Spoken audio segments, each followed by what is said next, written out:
Hello, YouTube. This is Tad. I'm Peter.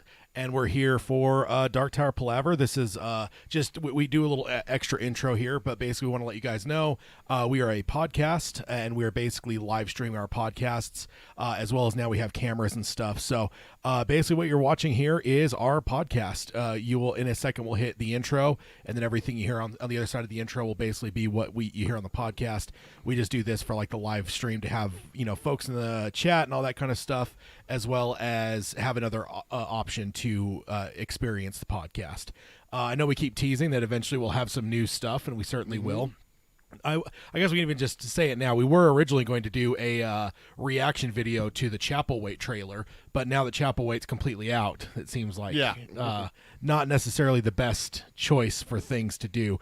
But yeah, we are going to do some reaction videos as Stephen King stuff comes. I do have a feeling that Firestarter might be the first trailer that drops in the near future.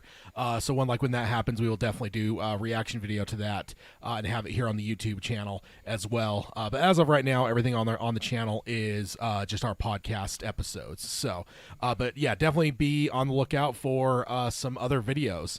We have a couple other things that we have that we're thinking about too, not just reaction stuff. So that is the intro on the YouTube side, just so you guys, in case you're new, just so you know what to expect here.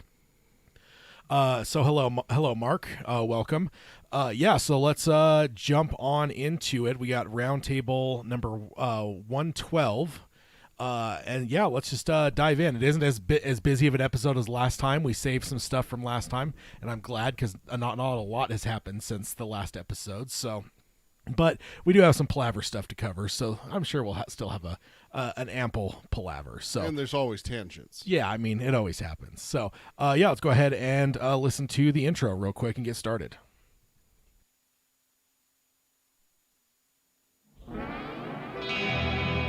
The Dark Tower by Stephen King. The man in black fled across the desert, and the gunslinger followed. Go then. There are other worlds than these. Death, but not for you, gunslinger. It's time we had our own Palaver, I think, and it's going to take a while. And yet, dauntless, the slug horn to my lips I set, and blew. Child Roland to the Dark Tower came. We are content, one from many. Let the Palaver begin.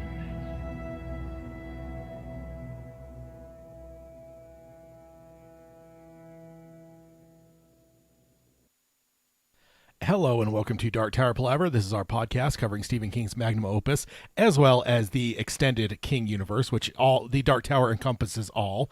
We got to get that worked in. I keep trying to figure out a way to do that, because we are obviously covering everything that is Dark Tower, which means that everything Stephen King as well. But it'll always be through the bent of a Dark Tower bias, certainly. So, but if you're new, my name is Tad. I'm Peter. And yeah, we're here for roundtable number 112. And yeah, I couldn't help but notice on the calendar, it's funny because we got roundtable 112, and then 113 is in November, and then 114 is the end of the year. But then right mixed in between there is Wastelands, part 11 and 12. So it goes like 112, 11, 13, 113, 12, like just the numbers, the way it looks. It's like, oh man, we're like really close to having almost the same numbers there. I mean, with a 1 on the front of the roundtables, of course, but let's go ahead and hit the intro for any new listeners, then we'll hit the calendar stuff. First of all, I want to warn you about spoilers. This is a roundtable. As such, we will spoil things throughout the Dark Tower series, including the end of the series. So if you haven't finished the entire thing, you may want to stick to our book club episodes. On those episodes, we cover where we're at or before. We've just recently added a spoiler section at the very end of the book club episodes, so that we can cover anything that we covered in that book club. We can talk about it in the context of the larger series, but we're very, very clear about that where that red line is, and we make sure to warn you amply that there are spoilers ahead. But most of the episodes of those are spoiler free, so you could probably listen to Oh, I'd probably say 90% of those episodes without worrying about spoilers. And you'll definitely have plenty of foreknowledge before we actually dive into the spoilers. So you can stop those episodes. But if you haven't finished the series, stick there, because in these episodes we tend to spoil everything. And not even that we plan to; it just happens. So Always. Yeah, you are warned at this point. Next up, if you want to find us, you can find us any number of places, including Apple Podcasting. You can stream us on Spotify or Stitcher, or you can find us on any podcasting service out there. As well, if you could also subscribe, rate, and review us on any of those services, if they allow that, it definitely always helps the show. The more people subscribe, rate, and review on any of those services that have those options, they tend to like show on things like, the get featured in some way, which is a way that people find the show that are new. And we always love to grow our extended content. Next up, our show notes are at darktowerpalaver.com. Everything that we cover in this episode, I will grab things and take excerpts, sometimes heavily, sometimes lightly. If you want to read the full articles, you can do that. Find those article links at darktowerpalaver.com, as well as any we have our new questions for new listeners, as well as we have the open challenges thing. I do still need to update that. We have a new one that just got added on the last episode, but I will get that added when I update for this episode, but that can also be found over there as well. And then if you want to join us, or if you want to support us, you can do that on Patreon at patreon.com/darktowerpalaver. Yesterday we just had a hangout that just got posted yesterday as well. And the tease I'll throw on there for that is we were talking just about horror movies, but I think we may have invented or come up with a pretty good idea for a pretty cool Stephen King video game. Yes, we did. That was a lot of fun. And if that was 100% a tangent. So as you can, if you're a listener of the show, the Patreon hangouts, you will see just as many tangents as you do in the normal show, because I guess there is some connection to what we were talking about in horror movies, but it certainly wasn't like, I don't know, it was certainly a tangent. Then if you want to contact us, you can do that in a number of ways, and Peter can let you know what those are. Best way to reach us is through email. It's darktowerpalaver@gmail.com. We stream our shows here. It's youtube.com/darktowerpalaver. Make sure to like, ring the bell, and subscribe to get notifications for when we go live. And then our social media is facebook.com/darktowerpalaver. Our Twitter is @darktowerpod. That's @darktowerpod. Our Instagram is darktowerpalaver, all one word, no spaces. And then check out our merchandise. It's at tpublic.com/user/darktowerpalaver. You can get shirts like the one I'm wearing that says, #Tad is terrible, or you can get the regular logo like what Tad's wearing or has on his pillow, because there's any number of different items available there. I got this cool sticker. You're muted. I am really happy with the cushion here, the little Dark Tower cushion. I'm a big fan. I always like having these because you sit in like a recliner or a chair or something, you can just throw one of these behind your head and stuff. And yeah, it's good, and it's also not slander like Peter's shirt. So I'm not gonna lie, I had a thought of doing something really kind of rotten to you. Yeah. Which doesn't happen very often, because usually that just calls upon the vengeance that is Tad. Yeah, you have learned that. I've learned that very hard. My car, for example, is one that suffered, and that wasn't even my fault. You've just because I'm of the belief when it comes to pranks and that kind of thing. I'm the style of go to the maximum amount of damage so that they never think to cross you again. Yep. And I think I've been successful with that. When's the last time I pranked you? That's true. That is true. I don't. After the confetti in my car, I don't think I ever have.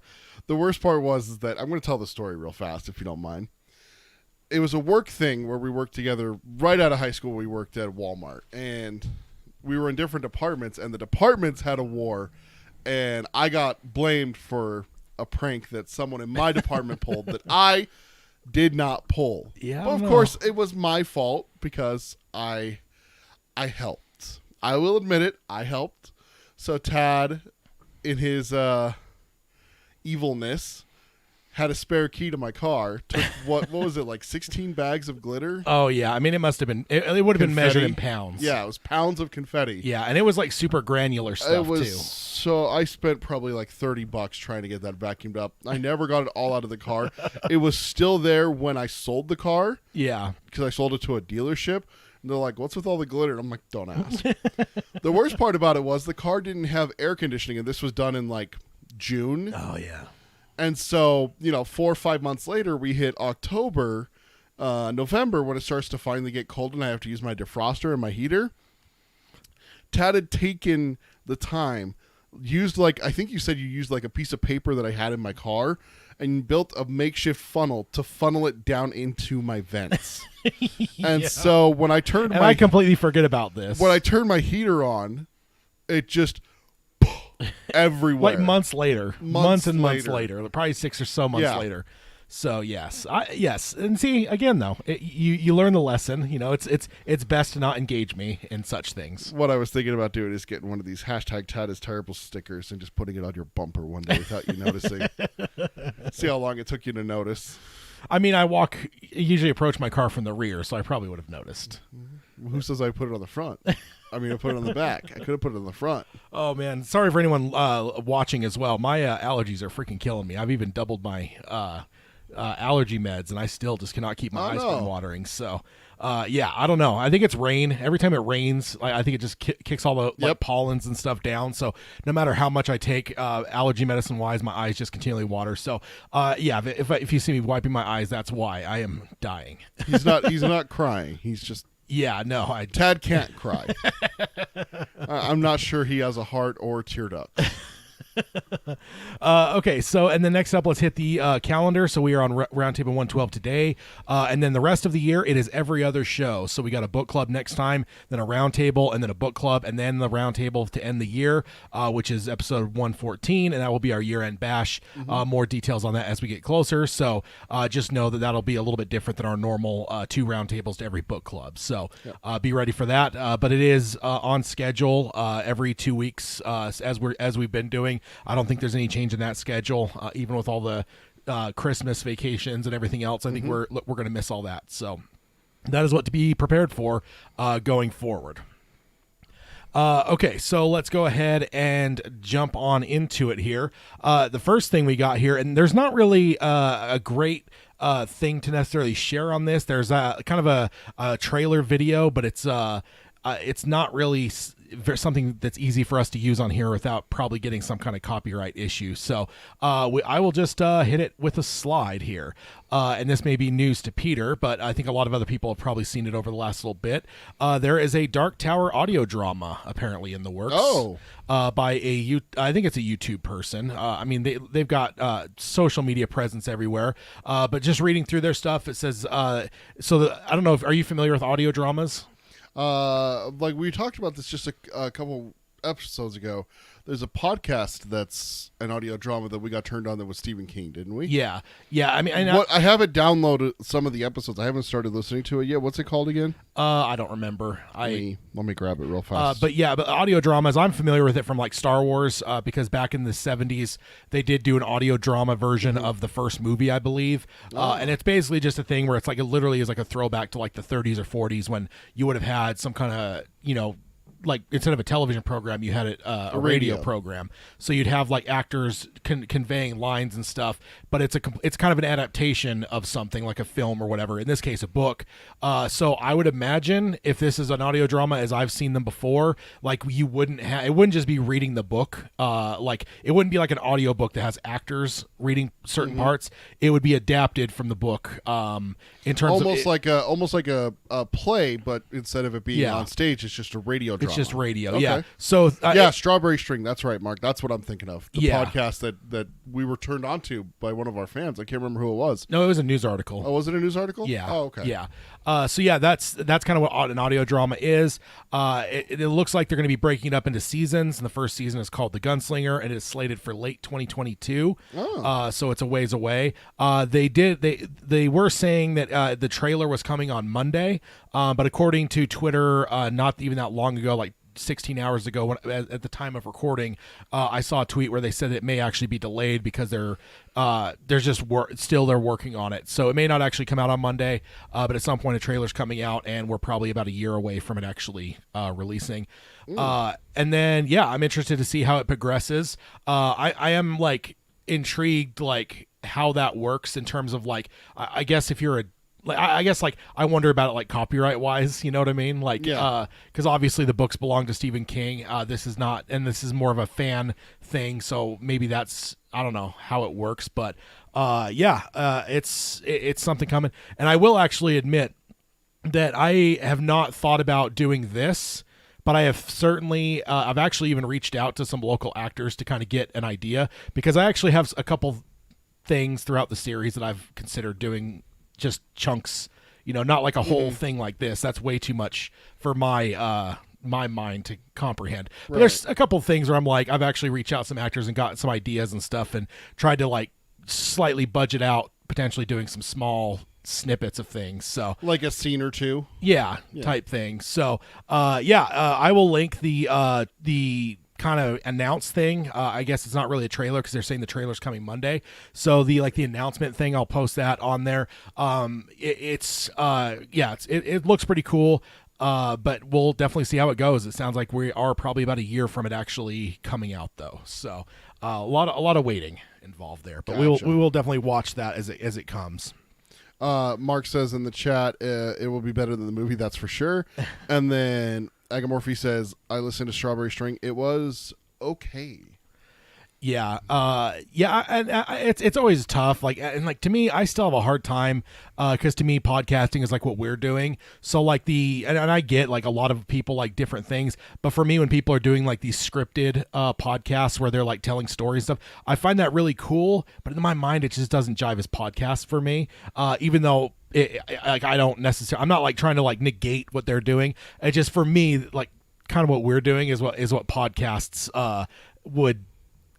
I don't know, to me, but maybe one of these days I'll actually hit like a scripted one and actually like I don't know, love it. But give it a shot. I haven't done that yet. So far for me, podcasting's always just been like nerdy guys and girls just like sitting around talking about Star Wars or whatever. No, I get you, and I see where you're coming from. That's honestly one of the reasons why I haven't listened to Strawberry Spring. Is it's kind of like there was two reasons. One, it was kind of like this is new and new things are scary and. But the other thing was that it wasn't finished yet. Yeah. And so I didn't want to do that to myself. I mean, I'm already kind of doing that with the Band of Brothers podcast that you turned me on to. Yeah. They're doing a 20th anniversary, having, writers, directors, actors be on the show going over, what it was like to make Band of Brothers 20 years ago. Yeah. And everything. So especially, that's something else we should talk about. Announcement that we talked about this on the Hangout last night, but we want to talk about it today as well. I'm going to be I changed jobs. I'm going to be starting back up working with Tad again on Monday. May God have mercy. I know. On your May have soul. God have mercy on my soul. I'm so doomed. What am I doing? But the nice thing is that the position that I'm going from, where for the last few years I've been working just basically call center jobs, customer service kind of thing. Can't listen. And then last year with the pandemic and everything, I worked from home, no commute. Yeah. So I canceled my Audible subscription. I didn't listen to audiobooks. You know? And so with the commute coming back, with the ability to listen to audiobooks, podcasts, music while I'm working again, I'm going to be able to get some more done. And that's also one of the great things about that is it's also going to open up the door for us to go to the different levels of the tower. We've already had a request on our Hangouts to do Hearts in Atlantis, a deep dive on the book. Yeah.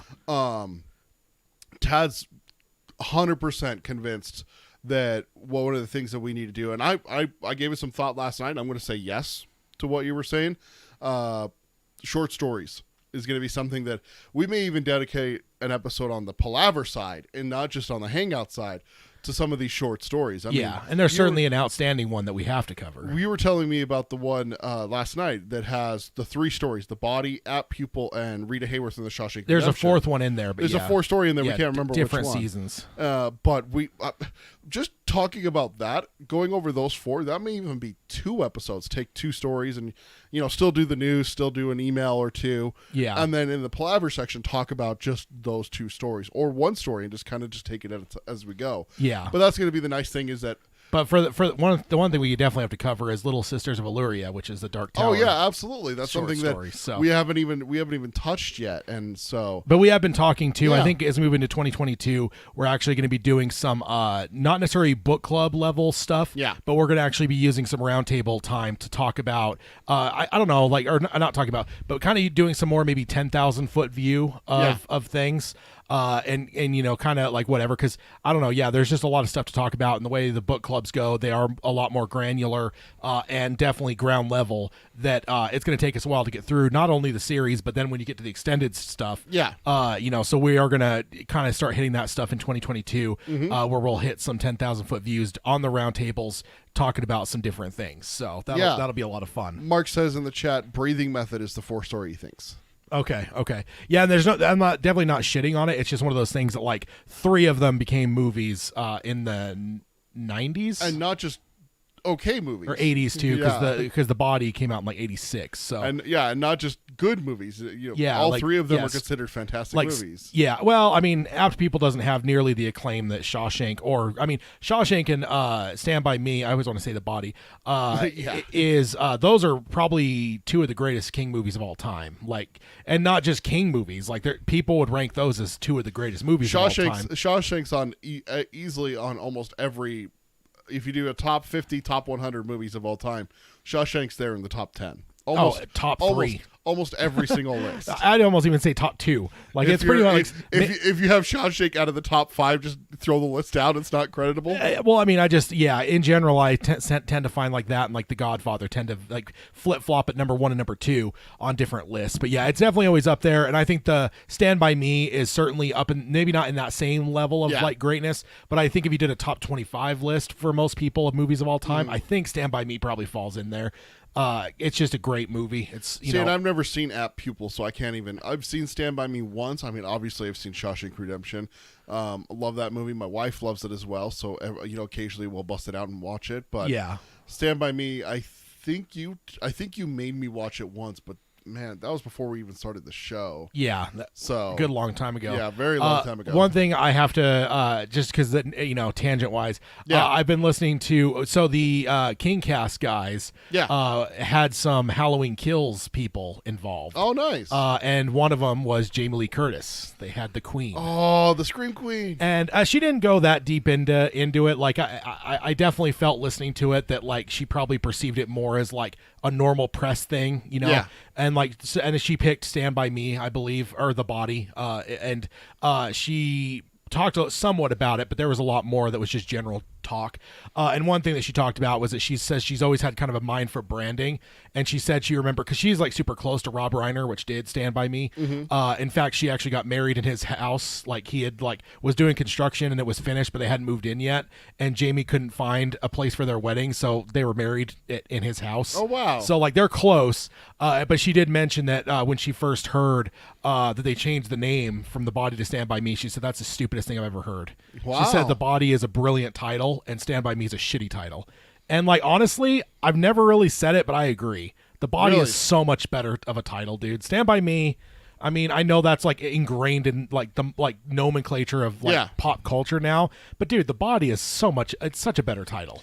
King did a better job titling, is all I'm saying, than Rob Reiner did. There's another movie like that too, where it's some off the cuff movie. I can't think of it, but I saw it and I was like, oh, that's the title of the book. Oh, that's so much better than what they named the movie. Yeah, exactly. I can't remember. I could not for the life of me remember what it is.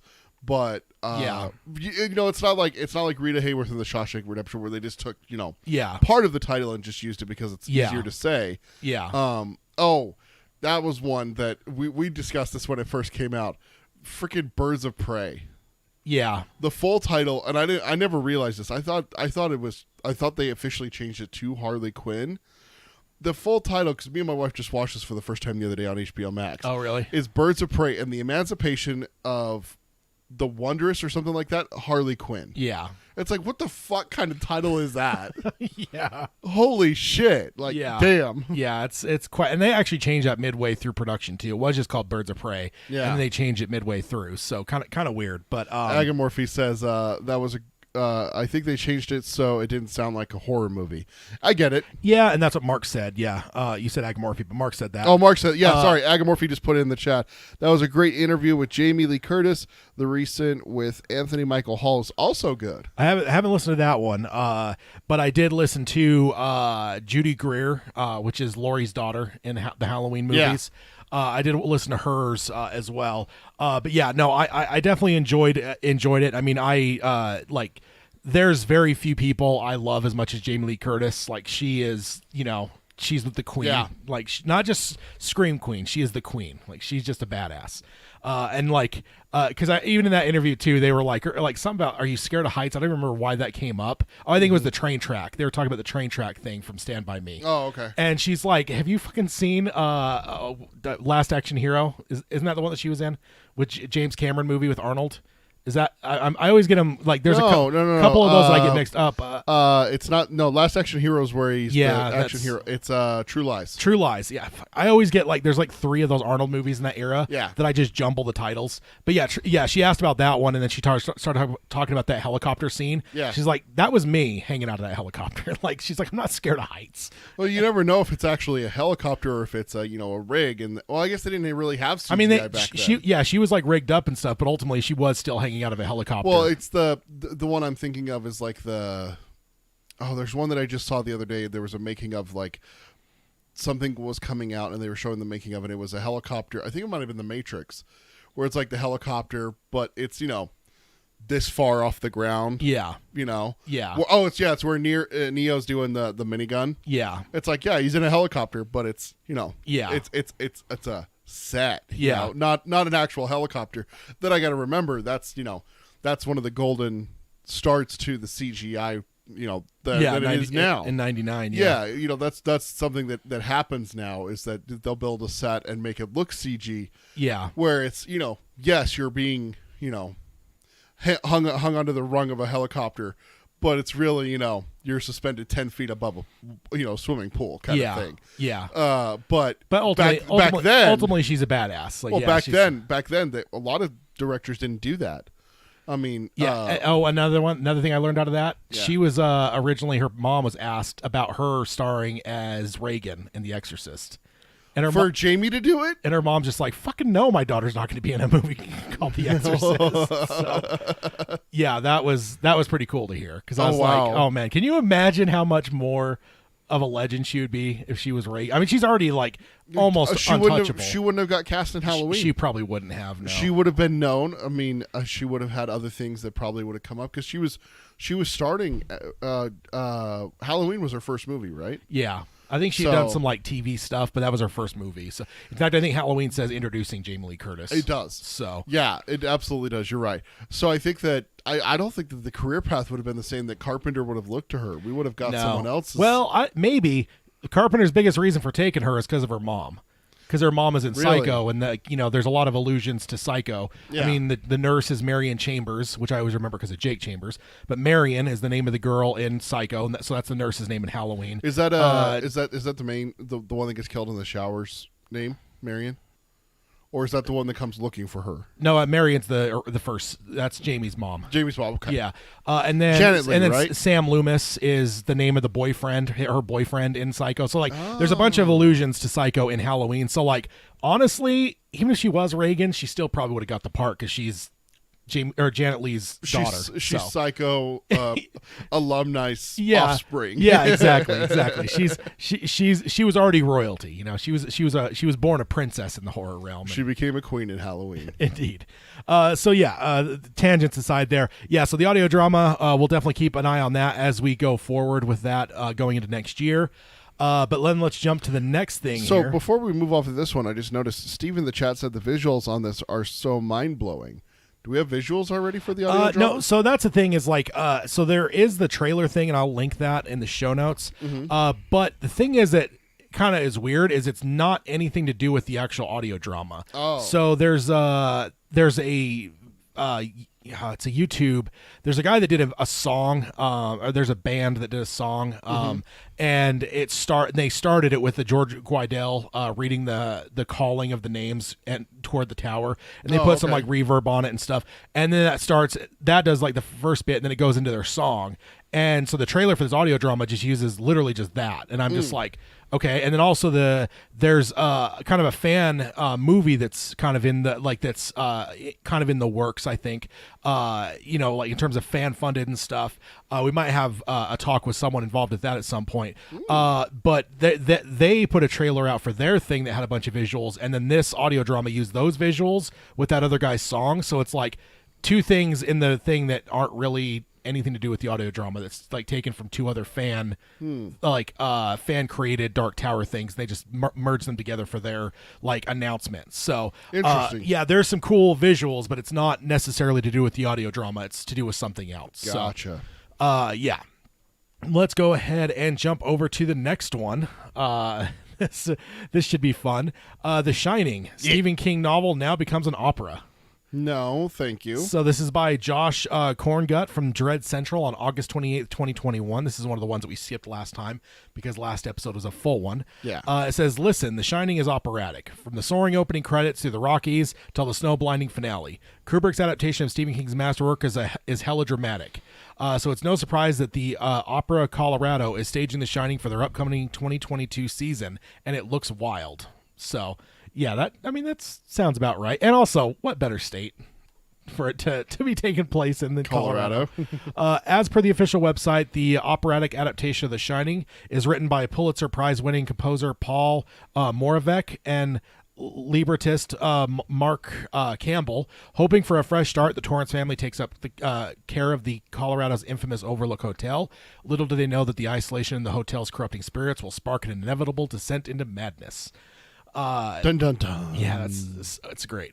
While it's been done before, what better company to stage The Shining than the Opera Colorado, home state of all things Shining. The original premiered in May 7th, 2016 at the Ordway Musical Theater in St. Paul, Minnesota.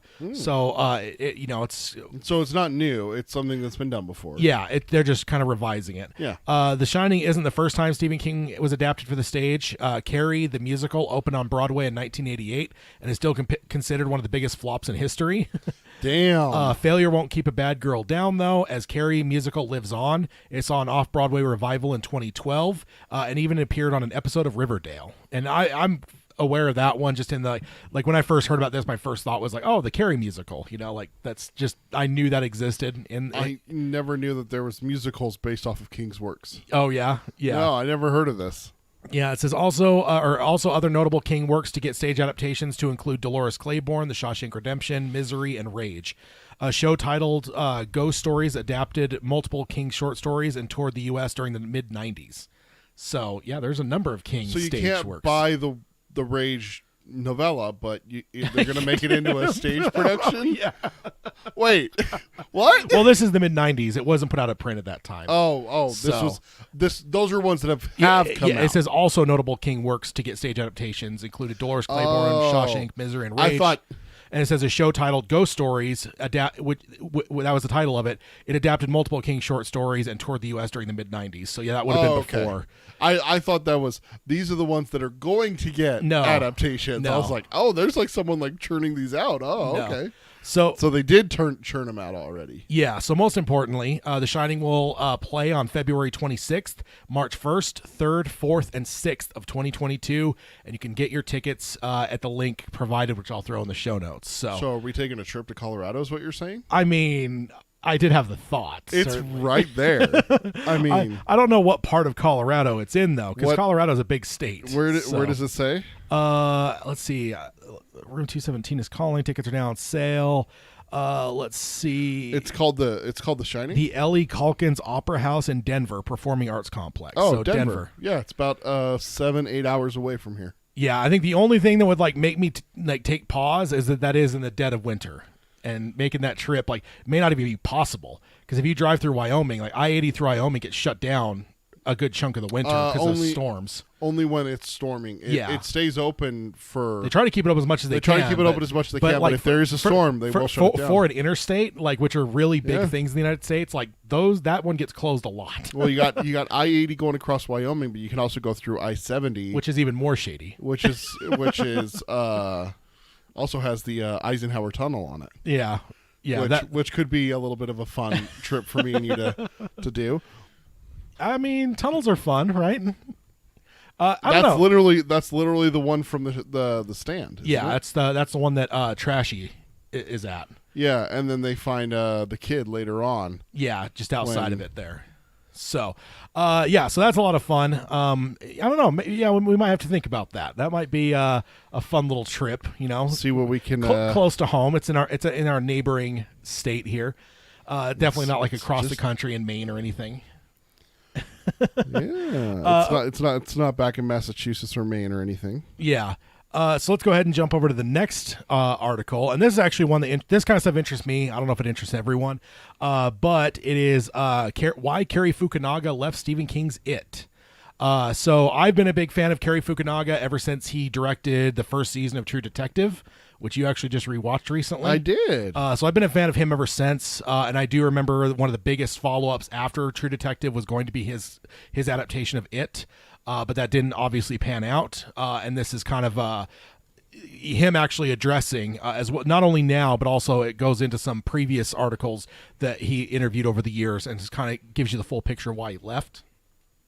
And this is by Joseph Baxter from Den of Geeks on September 22nd, 2021.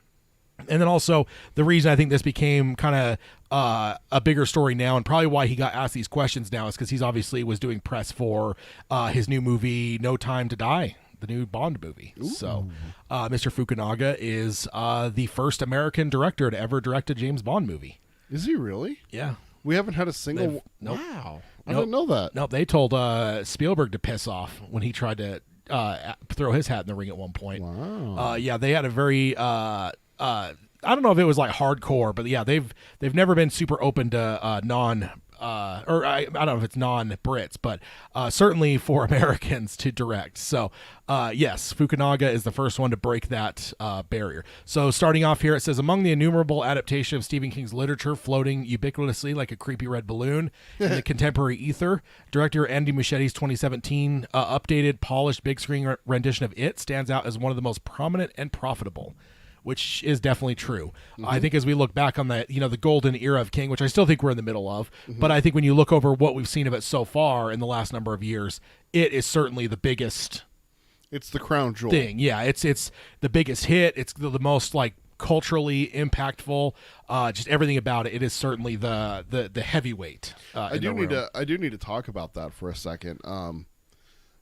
Pennywise is going through a shift, and I'm starting to notice it. So last night after we did our hangout, my wife and my daughter and I went and did a Halloween decoration drive here in Utah. It's becoming more and more popular for people to go all out for Halloween. Yeah.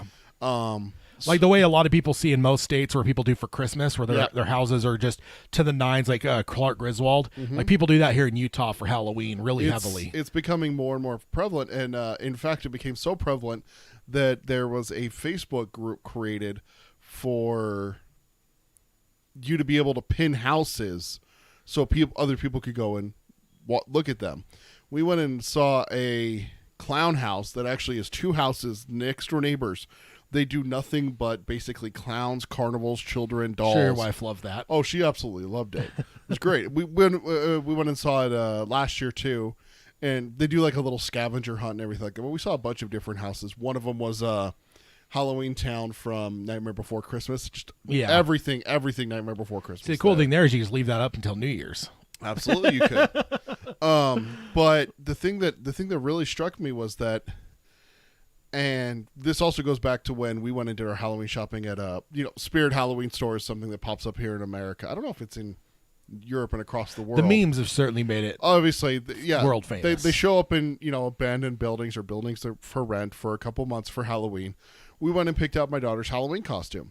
We also picked up a couple extra decorations because we love decorating our house for Halloween as well. I mean, our apartment, I should say, because can't really do like the full yard yet. Yeah, got to get a yard first.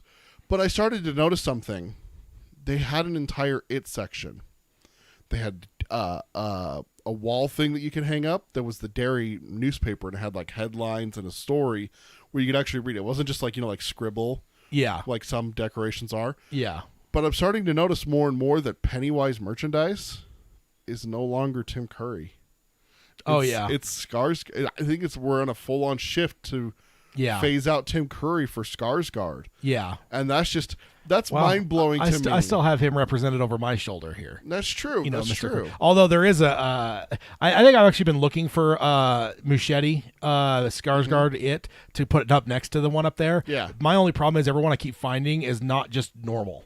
Like, I don't want him to have got, like, the fangs. The open mouth. There was one that he had like the freaking spider leg things. I'm like, no, just give me a fucking that could easily be an innocent clown. I want him to look like my Pennywise one up here. That is not an evil clown. I don't want, and Pennywise, like I think or the new Skarsgård one, he could look not evil. You know, he doesn't need to have like the giant mouth with the like thousands of teeth. He doesn't need to have the spot. I just want just classic. You want Skarsgård in the drain where he's talking to I just spaced on the brother's name. Georgie. Or the girl under the bleachers in this It Chapter 2. Yeah. You want Skarsgård looking like that. If I can get an action figure of that, I would definitely throw him up there next to it. Because I love him, man. I think ever since we got that first picture, which I think we may have, I don't know if we talked about on the show, because I don't know if we were fully covering everything King yet, but I do think we saw the first images of it, and I was blown away by it. So yeah, it definitely probably makes sense. I mean, it's a whole new generation of people have been exposed to Pennywise now because of Skarsgård. So it's just interesting to me that how quickly it would become. Tim Curry would just be kind of cast aside. Yeah, well, he's had decades. Exactly, he's had decades to establish himself. Yeah, it's just like if someone remade Friday the 13th and they changed it from Freddy to Bob. On Elm Street, Bob's the guy after him, and it's a completely different look and everything like that. I can tell you right now, Freddy's not getting forgotten. Yeah, I know. They tried that without that stupid remake. It's true. I mean, I know they tried to say it was Freddy, but no, that was garbage. I don't know which was worse, that or the Friday the 13th.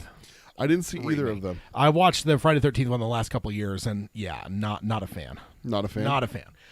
So it goes on here. It says, however, the film, which was followed up by 2019's It Chapter 2, was the end product of almost a decade's worth of permutations under various creative forces. One such force is Cary Fukunaga, who before tackling HBO's True Detective and the upcoming Bond film No Time to Die, served as a director and co-writer until creative clashes with the studio New Line. Interestingly, Fukunaga now elaborates on the exact nature of those said clashes. It says the choice of the initial studio Warner Brothers for Fukunaga for it was contemporaneously bold in 2012, seeing as he was relatively new, coming off only his second feature, 2011's adaptation of Jane Eyre. So he wasn't very experienced at this point. After all, this was one of the most prominent novels in King's sizable CV and remains ingrained in the nostalgic memories and or nightmares of generations by the way of the ABC television miniseries, which, while cheesy, was driven by Tim Curry's hauntingly iconic performance as the demonic clown Pennywise. Thus, faced with a big demonic clown-sized shoes to fill, Fukunaga came to it with a psychological, nuanced approach, which, as he tells THR, was his undoing. And this is a quote from Fukunaga here. He says, I was on that for 4 or 5 years with Warner, and then it got moved to New Line right before we were about to go into production. He explained, I think New Line's view was that they want what they wanted, and my view of what I wanted were very different. I wanted to do a drama with horror elements, more like The Shining. I think they want to do something more pure horror, like Annabelle from the Conjuring films. That was the essential disconnect. So. Interesting. The interesting thing to look at too is like, how do we see the Muschietti films?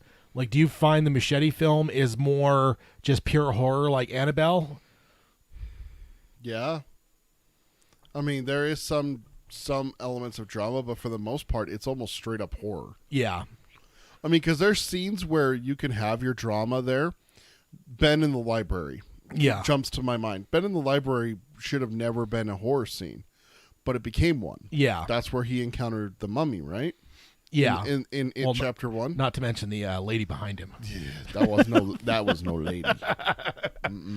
It says Fukunaga's logical arguably aligns with it, of which he openly counts himself a fan. Story-wise, it's an amalgam of two of King's most poetic thematic elements, pure nightmarish horror and coming-of-age ambiguity. So which is basically saying that what Fukunaga is arguing for with more dramatic horror, kind of like The Shining, probably aligns more with what the book actually is. And I agree. I mean, we've talked about it a number of times on this show where we both see it as the book. It is as much coming of age tale as it is a horror. You know, there's whole stretches of time where you're not dealing with Pennywise. You're dealing with bullies. You're dealing with shitty parents. You're dealing with, whatever, like that whole like preteen angst. You're not dealing with a murderous clown the entire time. So it is definitely a book of balance. And then it says, however, he came to the project he came to the project picking up the pieces left behind by departed screenwriter David Kojanich, and then he did The Terror and The Invasion, pieces that were hampered by Warner's early desire to cram the novel's timeline entirely into a single film, which I do remember that Warner Brothers wanted, because they were also at one point trying to do The Stand, and they were going to do a single film. So yes, they were wanting to do one film for it, which is insane to me. And I'm not, because the article doesn't get into this, but I'm also not going to give that much credit to New Line, because New Line didn't greenlight the second movie until what was it? The trailer dropped, or as soon as the trailer dropped, something happened, or it was like, or it was when tickets went on pre-sale, or there was something. No, it was the trailer. There was something that they had where they finally greenlit it, but they had to see the kind of reaction it was going to get before they even greenlit it. So I don't want to give New Line credit that they were like all the way already going to give him like anyone 2 films, because they weren't. They were being real idiots about it up until pretty much they were proven on it. Then it says, fortunately, the conceit of doling out the Herculean task subsided by the time Fukunaga boarded the project, and he was paired with an, at the time, relatively unknown co-writer, Chase Palmer, and he's from Naked Singularity, for a 2-parter. At this point, the task had been changed into making the first film a childhood-era story about the Losers Club and their supernatural ordeal in Derry, leaving the plans for a prospective second film on the back burner. However, as production of it finally appeared to be getting underway in 2016, Fukunaga remained firmly attached but was not yet locked down for the sequel. It was a contextually conspicuous state as the stories erupted about the budget cuts and major disagreements about the direction of the with producers Dan Lin and Roy Lee. And then here's a quote. He says, "If I was a difficult director, they wouldn't necessarily want to work with me," he explained, albeit with the caveat that that he currently bears no bad blood over the failed collaboration. Then this goes back to a previous one here. It says, telling Collider in 2014, Fukunaga said in an interview back then, he described the then gestating first film as Goonies meets a horror film. And I kind of remember that, actually, that how he was describing that, which seemingly contradicts New Line's apparent mandate for a more conventional type of on-screen horror centered on the array of disturbing imagery and jump scares. And I think the more I think about it, it's because I think that's the thing that I'd question is like when you look at the actual, because we know now on the other side of all this that we're talking about here is going to end up with the Muschietti film, and how we look at it. I think the question I would have is did a lot of the almost coming of age and or character centric stuff, is that shit we just brought to the movie, or was it actually in there? Did we bring the baggage of that stuff to where we almost inserted it ourselves? Which can happen, right? As readers, like we can bring stuff like in the Muschietti films. It'd be interesting to rewatch those and actually like analyze, like, is this just a purely horror movie that we actually, it's kind of like The Stand. We talked about it a lot. There was a lot of shit The Stand just didn't cover. And the only reason that we kind of gave credit for, whatever, is because we knew that it was there because we read the book. And I just wonder, did Muschietti do the same thing a little bit? Is his just a pure horror movie, and a lot of the coming of age stuff and a lot of the friendship stuff and a lot of whatever is just shit that we brought into it, and it wasn't actually in the film and earned, I guess, is the question. I don't think so. I can think off the top of my head, and I haven't seen It Chapter 1 for a while now. Watched it right before It Chapter 2 came out, and I haven't watched them since then. So 2019. Yeah, but I do remember in It Chapter 1, I can think of 3 scenes off the top of my head that have childhood group things that have no horror elements whatsoever. Yeah. You got the Ben and Beverly scene outside the school that's just fucking wholesome as fuck. Where she takes his headphones and listens to it. Even the scene in his bedroom with there's another scene. I forgot about that one. The new Kids on the Block poster behind the door that she sees and quickly hides from the rest of the losers to make sure he doesn't get embarrassed. Yeah. There is stuff like that in there that's very wholesome. Yeah. And I'll tell you right now, the fight between Richie and Bill, that's not in the book, but it adds to that story, that strength of like what you're talking about, that coming of age. Is it less than the book? Well, yeah. I mean, obviously. Yeah. Otherwise, we'd have 4 movies and only one of them would have horror elements. Yeah. You know? Yeah. Because like we talked about, it is a very, coming of age story, less horror than a lot of people give credit for. Yeah. But is it like just straight horror? Like Fukunawa's saying, like they wanted was just a straight up horror. No, I still think that we still got that, a lot of that coming of age. I mean, even before ultimately it comes down to is the other side of this is that eventually Muschietti would get hired on. Mm-hmm. Whatever we see there would have been Muschietti pushing against New Line. Exactly. I'm not gonna. Well, let's also remember there's always that saying. There's 3 sides to every story. The left, the right, and the actual truth. Yeah. He could be saying the New Line was like, no, we want a blanket horror film. But they're like, no, we want more horror, when he's taking it as that. It could be one of those situations. Yeah. Because, let's be honest, if New Line wanted a straight horror film, they could have plugged in any number of directors and churned out a D-rate horror film with the It characters attached to it. Yeah. But the fact that we got that quality of a project makes me think. But I think Muschietti's a big fan too, so I think they probably, after Fukunaga left, my guess would be is that they started getting the same fights again. And of course, there's give and take. Muschietti probably didn't get 100% of his way, but the studio obviously must have bent a bit because it seems like. If 2 of them are saying it, maybe we should listen. Yeah. Then it goes on here and says Fukunaga, however, was resolute in building the characters themselves as opposed to the studio's proclivities, of which he stated in a 2015 Variety interview.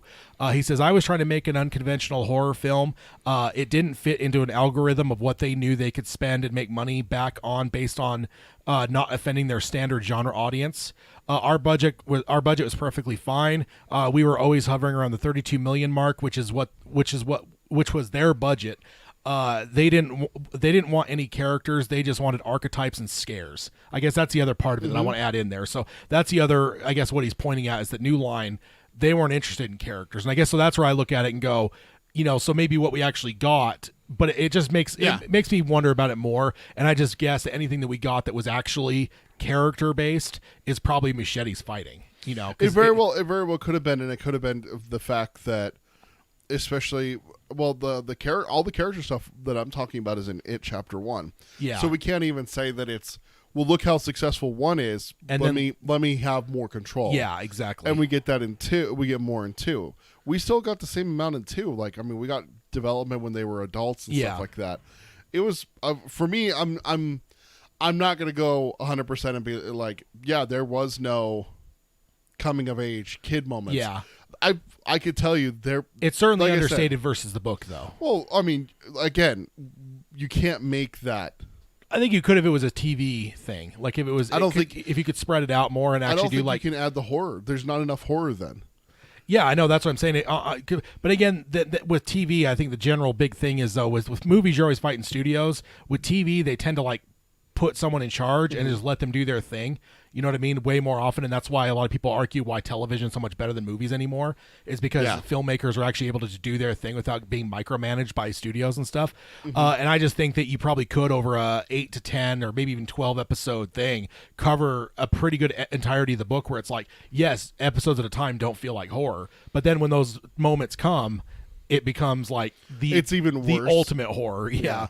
And then it goes on and says, consequently, in a fate that was to become increasingly inevitable as these behind-the-scenes battles persisted, Fukunaga exited in May 2015, resulting in the hiring of Andy Muschietti, a breakout Helmer who was coming off the horror success of his 2013 written directorial effort Mama. However, while Muschietti worked off a rewritten version of the script by Gary Dauberman, which did Annabelle and is doing the upcoming Salem's Lot, Fukunaga's handprint indelibly remained on it in the 2017 release, since he and Palma remained credited as co-writers, which is true. I remember seeing Fukunaga was still in the credits for the movie. So still a chunk of what he did made it into the movie, into Muschietti's movie. And then it says, of course, based on the hype and Bill Skarsgård's compelling, terrifying performance as Pennywise, the film became exponentially profitable venture, having grossed $701.7 million worldwide off a microscopic $35 million final budget. Which, to think about, so like that's around half the Dark Tower budget they spent on it, which is insane to think about.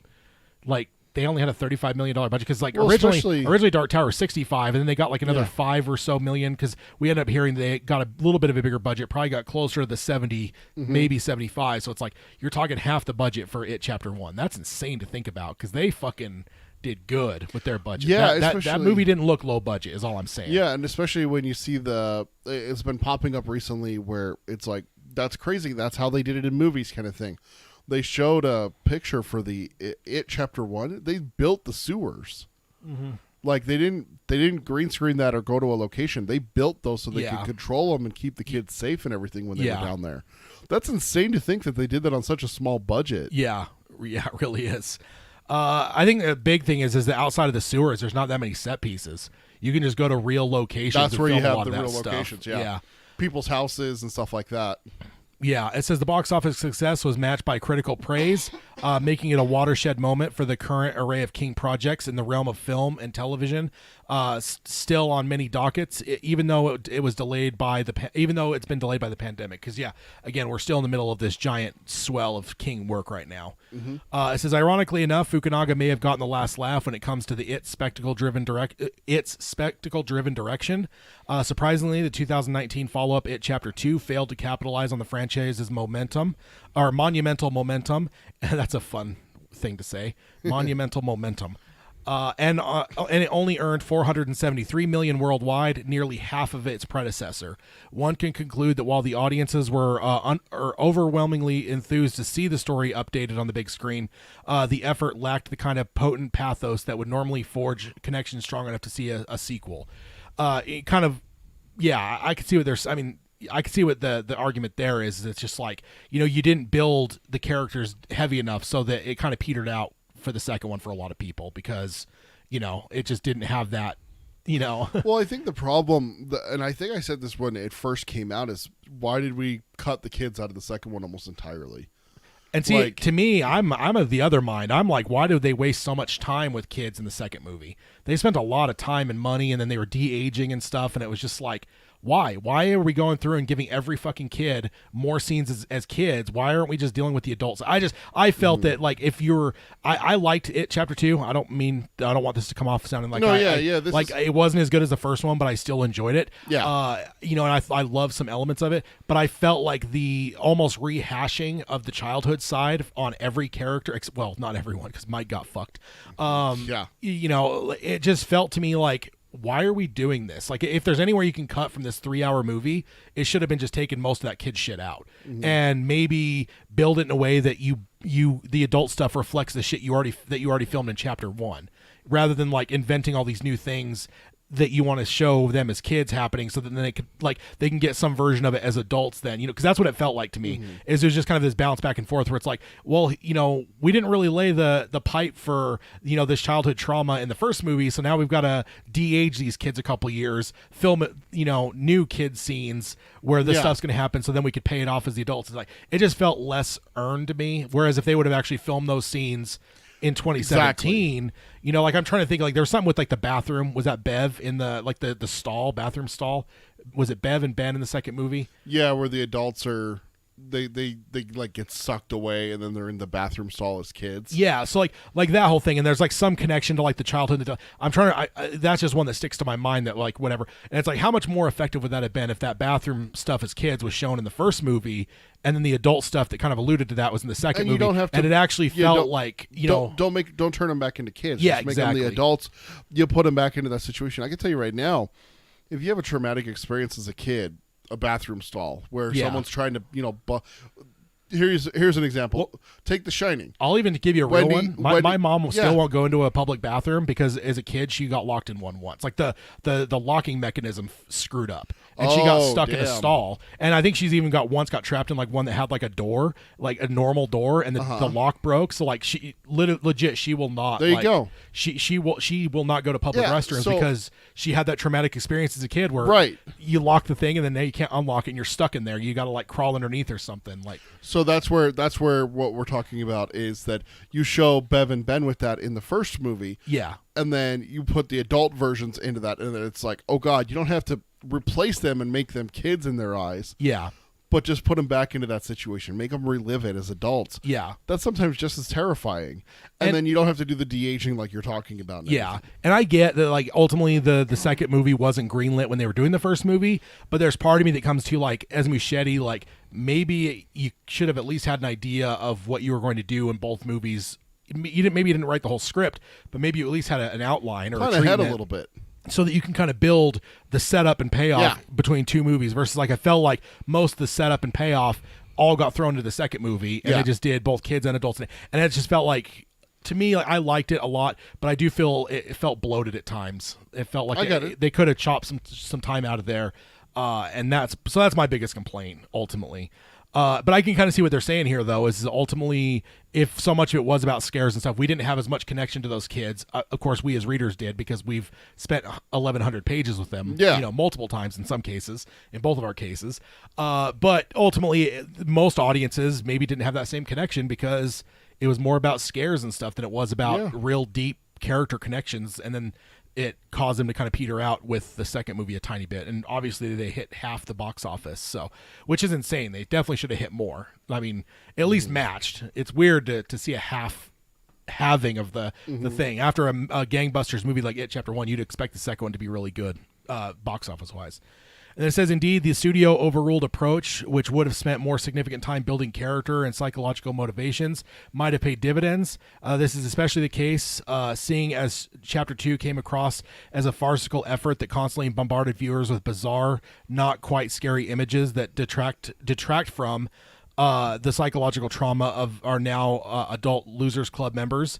And like the notorious 1990 miniseries, it couldn't quite match the giant alien space turtle teeming climactic scale of King's original story. And I think that's just, you're never going to be able to replicate what King did on the page, on screen. It is not transferable. We talked about it recently with, was it From a Buick 8 that's going into development again? And it's like almost like I'm blanking now. What was it? Like Cthulhu type, stuff. Like is what they were kind of alluding to. That it's like almost like cosmic horror a bit. So it's like how is this going to portray on screen? I think it's kind of the same thing here with King, man. With what you see in that final bit of that book, like you can't convey that on screen. It's just never going to work. Certain things just don't jive well. Yeah.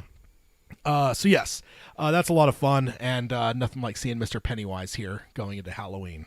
He's a fun little guy, that Pennywise. Still my favorite though is him with the hand waving. And this one we actually teased last time, and this is actually going to launch a new tracking thing that I've got. I've been talking about this and thinking about this for a while, but this one is titled Kathy Bates and 14 Other Actors Who Have Been in Multiple Stephen King Movies and TV Projects. So I'm actually going to kind of use this as the foundation to build a database and I'll get a chart. I couldn't get it all done before this episode, but we'll have it soon where I'll be able to track, like as castings happen, like, William Sadler recently. I think that's what kind of spurred it in my mind was like when he announced that he was going to be in Salem's Lot. It's like, okay, he's kind of getting into a heavier weight category because he's been in a number of King films already. So I'm going to start tracking that so we can actually kind of see what it is. And this article happened to come by in late September, so it all worked out that, oh, look at that. Good little article here to start us off and build this up. So this is by Eric Eisenberg from Cinema Blend on September 26, 2021. And this is another one of those ones I hope everyone's as interested in this kind of stuff as I am, because I love this stuff, like King, alum, and how prolific some of them are or are not. And it says, unsurprisingly, the actor that has appeared the most in Stephen King films and television projects to date is Stephen King. From 1982 to the present, he has appeared in 15 different live-action takes on his writings, from Creepshow to Pet Sematary to It Chapter 2. And I'm going to stop there and say, to my calculations, they have it off here. I believe my calculations show he is at, let me get back to that tab, 16. He has 16 appearances. So that is quite good. The one thing that I found interesting though is the first one that he showed up in was Creepshow, 1982. So you have 5-year period that he was just an author and he didn't do anything like screen wise. Yeah. But he was heavy after that. It was like 82, 86, 87, 89, 91. So then after that, he was just all over the place and he was showing up everywhere. But it did take him a little bit of time there. He didn't show up like in obviously Carrie or Salem's Lot early on in the late 70s. Like it took him a little bit of time to grow into the whole pre-Stan Lee, showing up in his own works here. Yeah. And then it goes on and says he, however, is far from the only individual who has played parts in multiple adaptations and originally spurred from his imagination. And there are some actors who have done it quite a lot.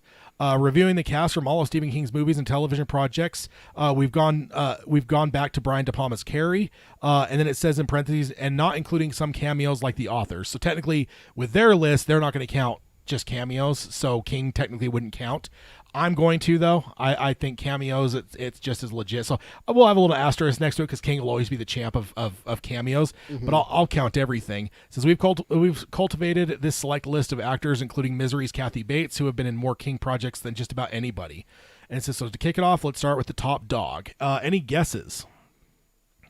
Let's see. And then let's see, Mark in the chat says, I always think of the actor who played Brutal in The Green Mile. He's been in a few things. We'll probably get to him in a bit. I'm forgetting the character name and who that is. You'll have to call it out, Mark, when he shows up, because I'm sure we'll cover him here. Do you have any guesses for top leader?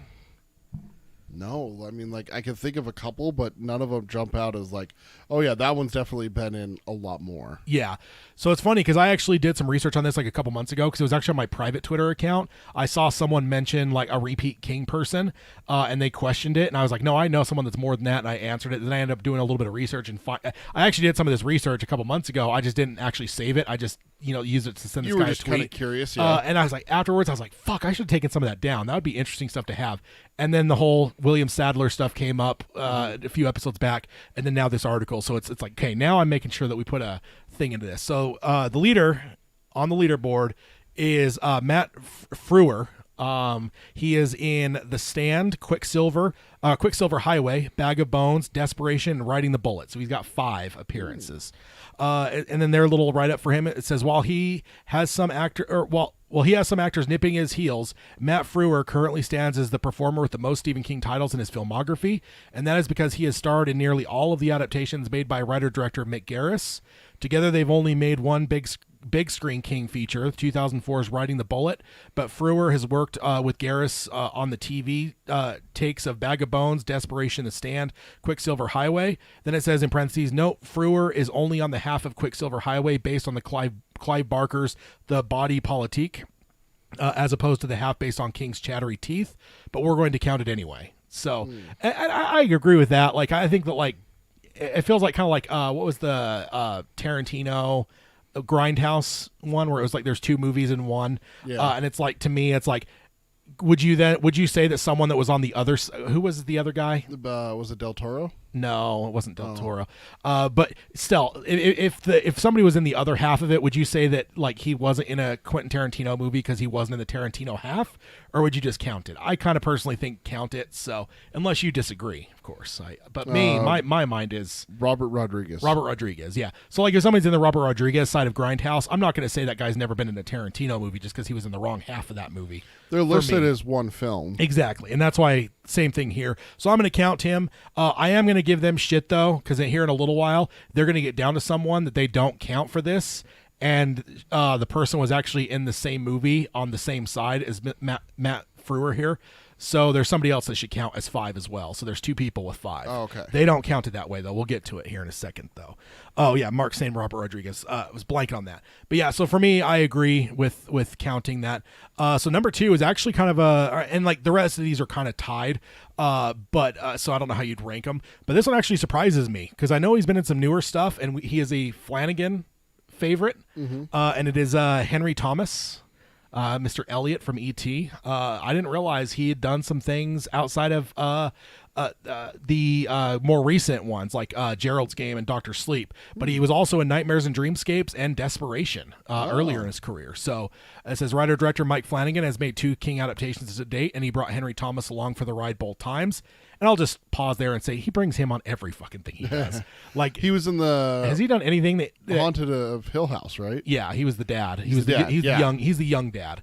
Because that always weirded me out, like why they changed the actors for the dad. Because it's like I feel like he could have just done some makeup on him. You have the aging process down to a pat now. He's already because it's not like you're going from kid to adult like that. I get you have to go different actors because like people don't always look the same as adults as they do as kids. Right. But like a guy that's in his like 20s or 30s versus a guy in his 50s or 60s, there's not that much difference there other than like wrinkles and stuff. Unless they like gained a ton of weight or something. So. Look at True Detective season 3. I talked to you about that the other day. Where you couldn't figure out the main actor. Okay, which one of the 3 ages they show is real? Is real? Because he had to have been either de-aged or aged up. There's one that's like in his like 70s or 80s. Yeah, he's like really And old. then there's one where he's in his like late 20s, early 30s, and then one there where he's like late 30s, early 40s. Yeah. And it's like, okay, well, which one is he actually at the time of filming? I couldn't tell. Yeah, which is when you have that speaks to their credit. Oh yeah, he was great. But then it goes on here, it says casting him in the key antagonist role of Gerald's Game and Doctor Sleep. Prior to those films, however, he played small parts in the TV movie version of Desperation, and he had a co-starring role in the Nightmare and Dreamscapes episode The End of the Whole Mess. So Nightmare and Dreamscapes is that one that's a bunch of shorter things, but they're all King works, so I feel like those count. Certainly. I mean, I wouldn't say they don't. So he's at 4 with those ones there. Next up is a all-star in the King realm, Mr. Steven Weber. Yeah. He is from The Shining. The Outer Limits. So this is where I'm going to pause and give a thing here. So The Outer Limits isn't a King thing, but one episode of Outer Limits, because this is an Outer Limits remake, because The Outer Limits originally was like way back in the day, and this one was made more in like the late 80s, early 90s. And this Outer Limits one, the one episode was based on a King short story. So even though The Outer Limits isn't King, that episode that Weber is in is a King one. So even though Outer Limits that would be allowed. That counts. Whereas like like when it's like the movie that's a 2-parter, one's Clive Barker, one's Stephen King, to me like cool, that all counts as King. It's all one thing. But like when you're talking like a show that like the X-Files, like if the X-Files ever did an episode that was based off a Stephen King thing, whoever was in that, I'd say that's a Stephen King. That's a Stephen King adaptation right there. Yeah, exactly. It's a story taken from Stephen King's works, adapted to a TV show. Yeah, it's just caged in it's not in a whole King series. Yeah, it's just there. Same with X-Files or like Tales from the Crypt. There's a number of things that could have ever taken. Even if they did a season of American Horror Story. Yeah, exactly. If they took it and made American Horror Story, a season about a killer clown in a sewer in Derry and everything like that. Yeah, then that's King. That's King. Yeah, that even if it's not called It, if it's American Horror Story, the clown in the sewers or whatever. Yeah, if it's based off of it, it's still King. Yeah. So then he's also in Nightmare and Dreamscapes, and then Desperation. So it says Steve Weber's professional relationship with the work of Stephen King began in a tricky place as he was cast as Jack Torrance in the 1997 miniseries adaptation of The Shining.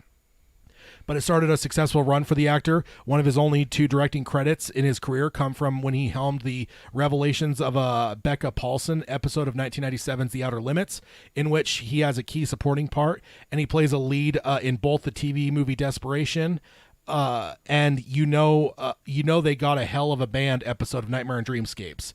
Then it says in parentheses, as a bonus, he also does a spectacular job as a narrator of the It audiobook. And you're damn right he my is. God, does he? He is.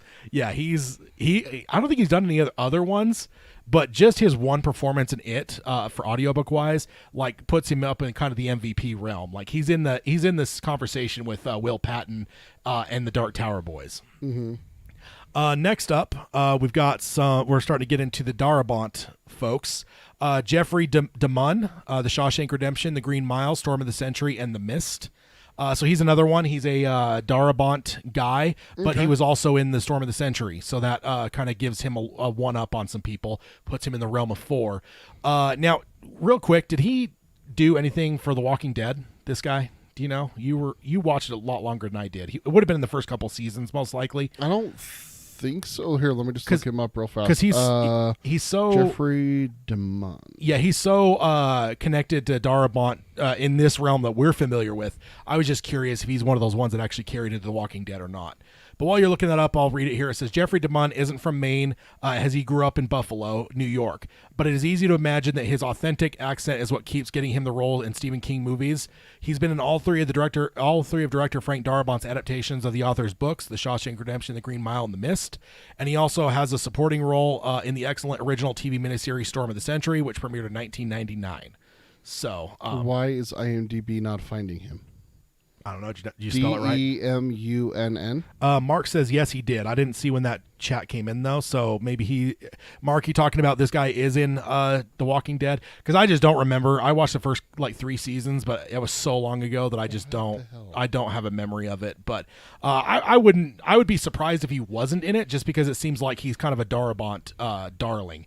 And there's a number of people, like in The Mist, for instance. You watch The Mist after The Walking Dead, and there's a lot of people that carried over. Yeah, so Mark says yes. So he is in it. That's good to know.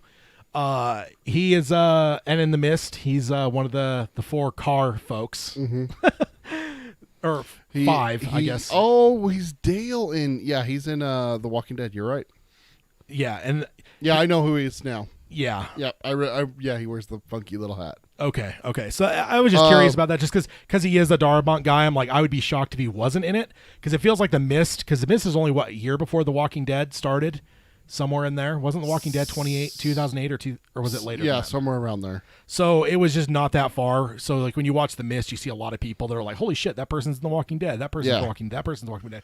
And this is the one guy I couldn't picture in my mind if he was or not. Before we get away from it too far, you mentioned Steven Weber being up there with the alums of Stephen King great audiobooks. Yeah. With Will Patton. He's done some short stories. He did If It Bleeds with Will Patton. Okay, that's right. He reads one of the stories in If It Bleeds. Yeah, which one? Do you know? It doesn't it pulls up If It Bleeds. Yeah. I think it's the rat. Is it? Okay. Which may be the reason why you don't remember it, because that's the one you like the least. Once you said that, I remember he was in some short story. So yeah, definitely one. So yeah, Mr. DeMunn is here at number 4 appearances as well. Now here's the one that I'm going to, and I think I even put an asterisk here, Cynthia Garris with 4 because I'm going to count her at 5 as far as our list is, because she's literally in the same one that I just blanked on his name, the guy at number 1, Matt Frewer. Literally, she's in the same short story, or the same side as he is in that 2-parter. But for some reason they don't count her. For some reason they don't count her. But she's in Sleepwalkers, The Stand, The Shining, The Riding the Bullet. It says, like Matt Frewer, Cynthia Garris also appeared in a number of Mick Garris's Stephen King projects, and it says in parentheses, she's been married to the filmmaker since 1982.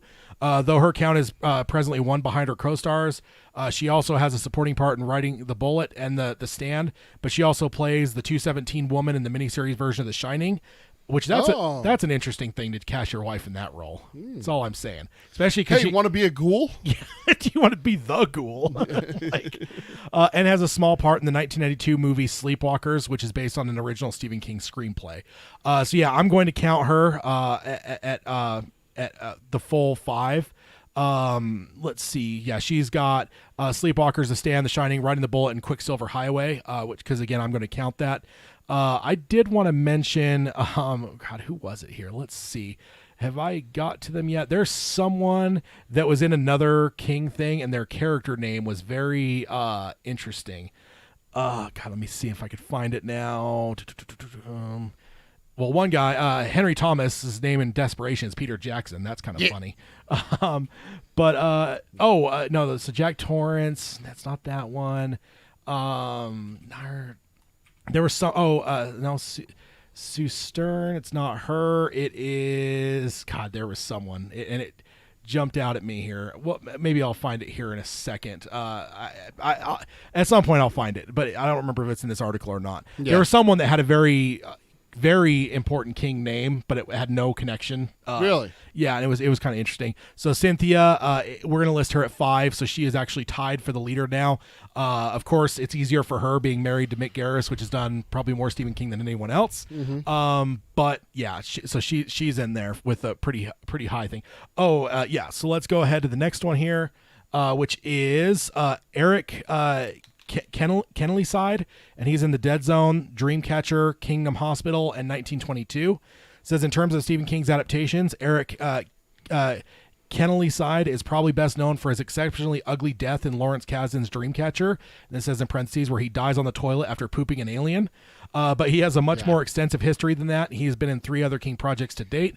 As he proceeded the 2004 film with a one-off performance in an episode of the 2002 Dead Zone television series, and he followed it with a part in the final finale of Kingdom Hospital. And then most recently, he played a supporting role in Zach Hilditch's 1922. So. Definitely a guy up there. Again, there's a lot of people here with 4. One of these people, guys or gals, is to get another one. They'll be jumping up a realm here. And then next up, we got Leon Rippey from Firestarter, Maximum Overdrive, 11/22/63, and Under the Dome. Leon Rippey's first role in Stephen King movie is super brief, as he plays an agent working for the shop who gets blinded while trying to kidnap Drew Barrymore's Charlie McGee in Mark L. Lester's Firestarter, but is proven to be a start of a cool trend. He's notably the last human character killed in King's Maximum Overdrive, and has more recently had a supporting part in the miniseries 11/22/63, which is Henry Dunning. He's a pretty big part in. He is certainly a supporting character, but he's a very big part in that first. He's chunk the one of that writes the essay about his family. Yeah, and the one that he ends up testing by stopping his dad from. Yeah. And in the television show Under the Dome. So that's unfortunate. Well, you can't count Under the Dome. That's not based off of the Stephen King work. So here's where I guess. I think it counts, but this will be an interesting conversation. Is Owen Teague Cell, It Chapter 2, and The Stand? So the question comes into, does It and It Chapter 2 count as 2 separate things? I personally think it does, because it's 2 separate movies. Yeah, it's just like if someone's in Pet Sematary and Pet Sematary 2. Yeah. Well, but Pet Sematary 2 is not based off of an original work. It's a sequel. Yeah, that's based but off of this an is just work. you're splitting one book into 2 movies. Yeah, so it's like I think it's still 2 movies. So the difference would be is if he was in It the miniseries and It the movie. Would that count as 2? It's off the same work. Yeah, but it's still 2 different. It's still 2, so then it counts because it's 2 different productions. Yeah. Off of the same story, and that's the way I think. But it's definitely interesting because he's young and he's already jumped his way into this realm of 4 appearances, and then it says there's debate to be had whether or not Owen Teague's turn as Patrick Hockstetter and Andy Muschietti's It and It Chapter 2 count as 1 adaptation or 2. But even beyond those blockbusters, he has a significant stamp in the world of King adaptations. He played the private school student Jordan in Todd Williams' Cell, and most recently portrayed Harold Lauder, which let's just pause and say the lead of The Stand, in the 2020 limited series version of The Stand, because there is no character that had a better turn than Harold. Not only the amount of content they had, but also performance-wise. Yeah. He fucking killed it. Well, Mark says in the chat, The Stand was more than 1 part, wasn't it? Well, yeah, The Stand is a TV show, a miniseries kind of thing. So it's not necessarily going to be looked at that way. It's like saying that people who were in It, the miniseries It, in the first part and in the second part, well, you're not going to give Tim Curry 2 separate. Yeah, for that, or like or in that, because if we did do that, then Mr. Matt Frewer has 4 parts for The Stand. Or what about Steven Weber with The Shining? The Shining has what, 2 parts, 2 or 3 parts? Yeah. So that's not how it breaks it up. Yeah, what I'm talking about is here he's in 2 separate movies. Yeah. If they did The Stand season 1 and The Stand season 2, it would still just be The Stand. Yeah. It's not a different story. It's not a different adaptation.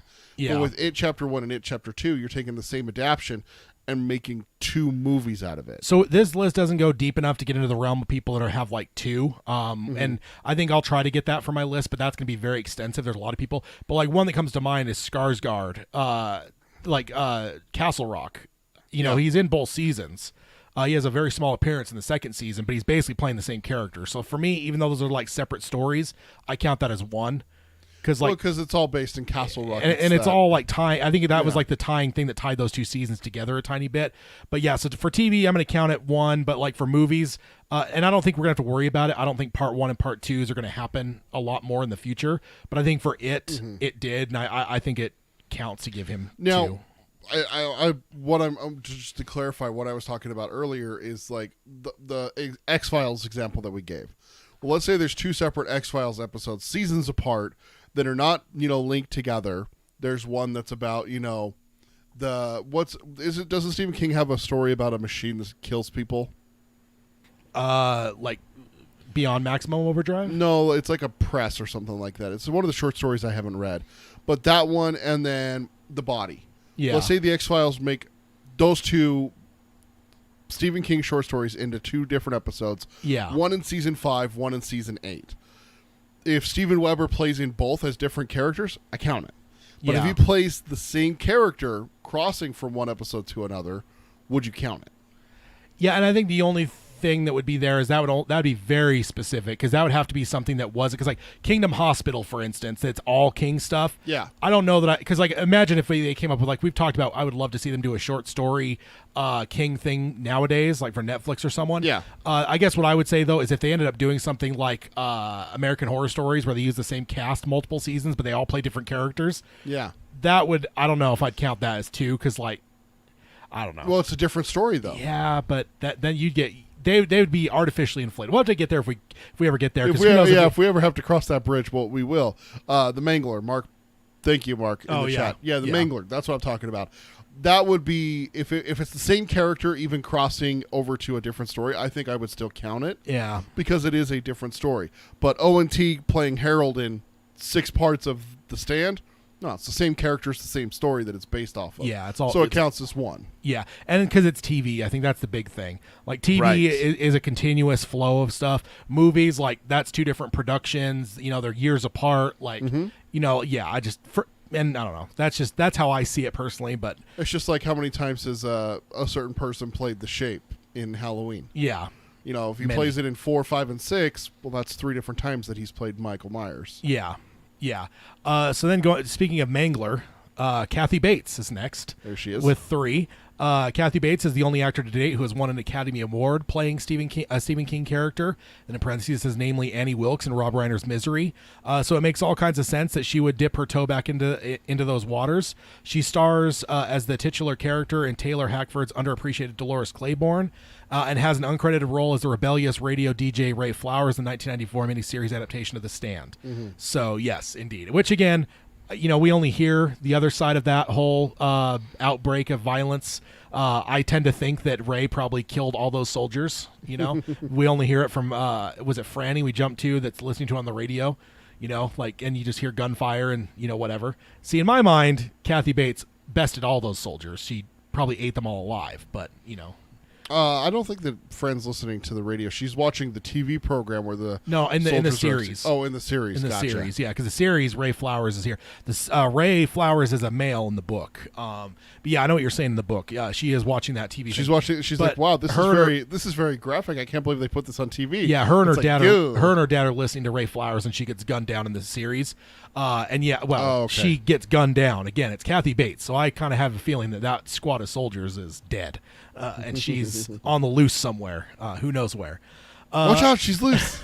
She's got a sledgehammer. Next up, John Cusack, Stand By Me, 1408, and Cell. So he's got 3. John Cusack has experienced some real highs and lows in the world of Stephen King stories. Todd Williams' Cell, in which he plays the protagonist Clay Rydell, is a total mess, but he does some great work as paranormal investigator / author Mike Enslin and Mikkel Hofstrom's 1408. And he has an extremely memorable role in one of the greatest King adaptations of all time, Rob Reiner's Stand By Me. So, that is pretty good spread there for him. Unfortunate that he was in the Cell, though. So then jumping in next is William Sadler, one of the inspirations for the fact that we'll have a long-standing list here. He is in The Shawshank Redemption, The Green Mile, and The Mist. William Sadler has a special place on this list. As well, he has currently had 3 King movie adaptations in his filmography. He has had a brand new one on the way. Like Jeffrey DeMunn, he starred in all of Frank Darabont's adaptations, playing 3 different parts in The Shawshank Redemption, The Green Mile, and The Mist. But coming in 2022, he will be part of the ensemble featuring in Gary Dauberman's upcoming Salem's Lot movie. And so right now he has 3. On my list currently, I do have him listed. I put him down for Salem's Lot because that's actually filming and stuff. Yeah. Like everyone else, there's some other stuff that maybe isn't filming yet. I'm not going to throw them on there until it's a little bit more solidified, because God knows what happens or when. So we've seen it happen before, where it's gone from, oh, we're going to film next week, to, yep, this movie's gone. Yeah. And then next up, we have Bruce Davison from Tales from the Dark Side, apt pupil in Kingdom Hospital. It says it was back in 1984 that Bruce Davison's first brought to life Stephen King character, playing the world-changing protagonist of the word processor of the gods. When the short story was adapted as an episode of Tales from the Dark Side, years later he got the part of playing Brad Renfro's father in Bryan Singer's Apt Pupil, and in 2004 he starred as the principal villain in King's short-lived TV series Kingdom Hospital. And I will always know him. He's the senator from X-Men in I think X-Men came really close after Apt Pupil for Bryan Singer. I think he did X-Men not that long after, and he did carry this guy over as that senator. Then another one that we know at some point we'll be adding a fourth one, but as of right now only has 3. Thomas Jane. He is in Dreamcatcher, The Mist in 1922. It says, like John Cusack, Thomas Jane's track record in Stephen King movies would be fantastic if it weren't for one extremely bad entry. In Jane's case, the regrettable title is Lawrence Kasdan's Dreamcatcher, in which he plays one of the leads, but he is excellent in both Frank Darabont's The Mist and Zach Hildich's 1922, which are 2 of the better 21st century King adaptations. So, yeah, and then From a Buick 8 apparently is the other one that he's going to be involved with. So once that actually starts moving forward, he will be notching another one on the old belt. Next up, Samantha Mathis. She is in Salem's Lot, Nightmare and Dreamscape, and Under the Dome. Says while Samantha Mathis has appeared in 3 King TV projects to date, only one of them has seen her playing a character that actually originated from the author's writing. In 2004, she played the female lead, Susan Norton, in the miniseries remake of Salem's Lot.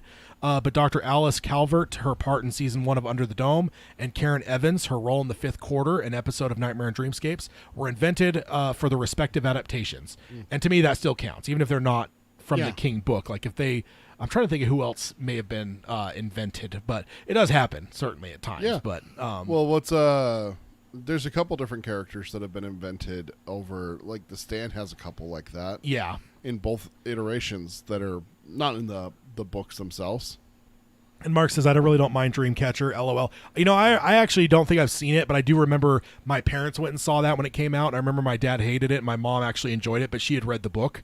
And apparently she said, they both said that's probably the difference is reading the book and then watching it versus just watching it. But yeah, my dad didn't have a lot of kind things to say about it. But my mom was like, oh, it wasn't that bad. Yeah. That has Mr. Winters from Band of Brothers. Sure does. So Damian Lewis. And one of the Wahlbergs. Yeah. Is it Donnie? Is it Donnie or Mark? I think it's Donnie. Is it? So Mr. Lipton, Carl Lipton from Band of Brothers as well. I mean, the podcast has brought it back into my mind, but Peter and I have been Band of Brothers obsessed for 20 years now. So that has long been one of the fandoms that we've shared. Highly recommended if anyone hasn't seen it. It's a very good World War II thing. Then last up, closing out the list. It is Donnie. Is it? Cool. Yeah, it is Donnie Wahlberg.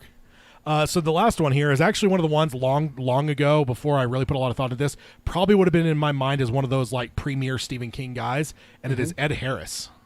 And he has 3. He's got Creepshow, Needful Things, and The Stand. It says of all the actors on this list, Ed Harris's history goes back the longest. After all, it was back in 1982 that he had the key part in the Father's Day segment of George A. Romero's Creepshow, and that was only the 4th Stephen King project produced in Hollywood. A little over a decade later, he starred as the hero sheriff Alan Pangborn in Fraser C. Heston's Needful Things, and after that, he played the uncredited role of General Starkey in 1994's The Stand. I was actually really hoping that he would show up in the new Stand. It ended up being, who was it? Who was the general? Was it J.K. Simmons? Yeah. That Stu runs into. Dude, I was praying to God that would have ended up being Ed Harris. I think that would have been so fucking cool. But it didn't, unfortunately. I love J.K. Simmons. He's one of my favorite actors, too. But I think Ed Harris would have been a cool throw-in, kind of like M, after they reboot Bond, M stayed the same. Like, it would have been kind of cool to see Ed Harris still playing the same character in both versions of The Stand. But alas, it was not to be so. So that's the last of this article here. There's a bunch more. I did do a little bit of research when I was trying to build my list. I ran out of time, so I couldn't get it done for this episode. But I will say, when we get into the realm of, I almost think that we have to just maybe almost put a floor at 2. or at 3, because when I was looking through a list I found on one website of people with 2, it was like 25 pages worth of names. So I don't know if we really want to track people that have just done 2. I think we should make 3 the magic where we start to track them, just to keep it manageable for us list wise.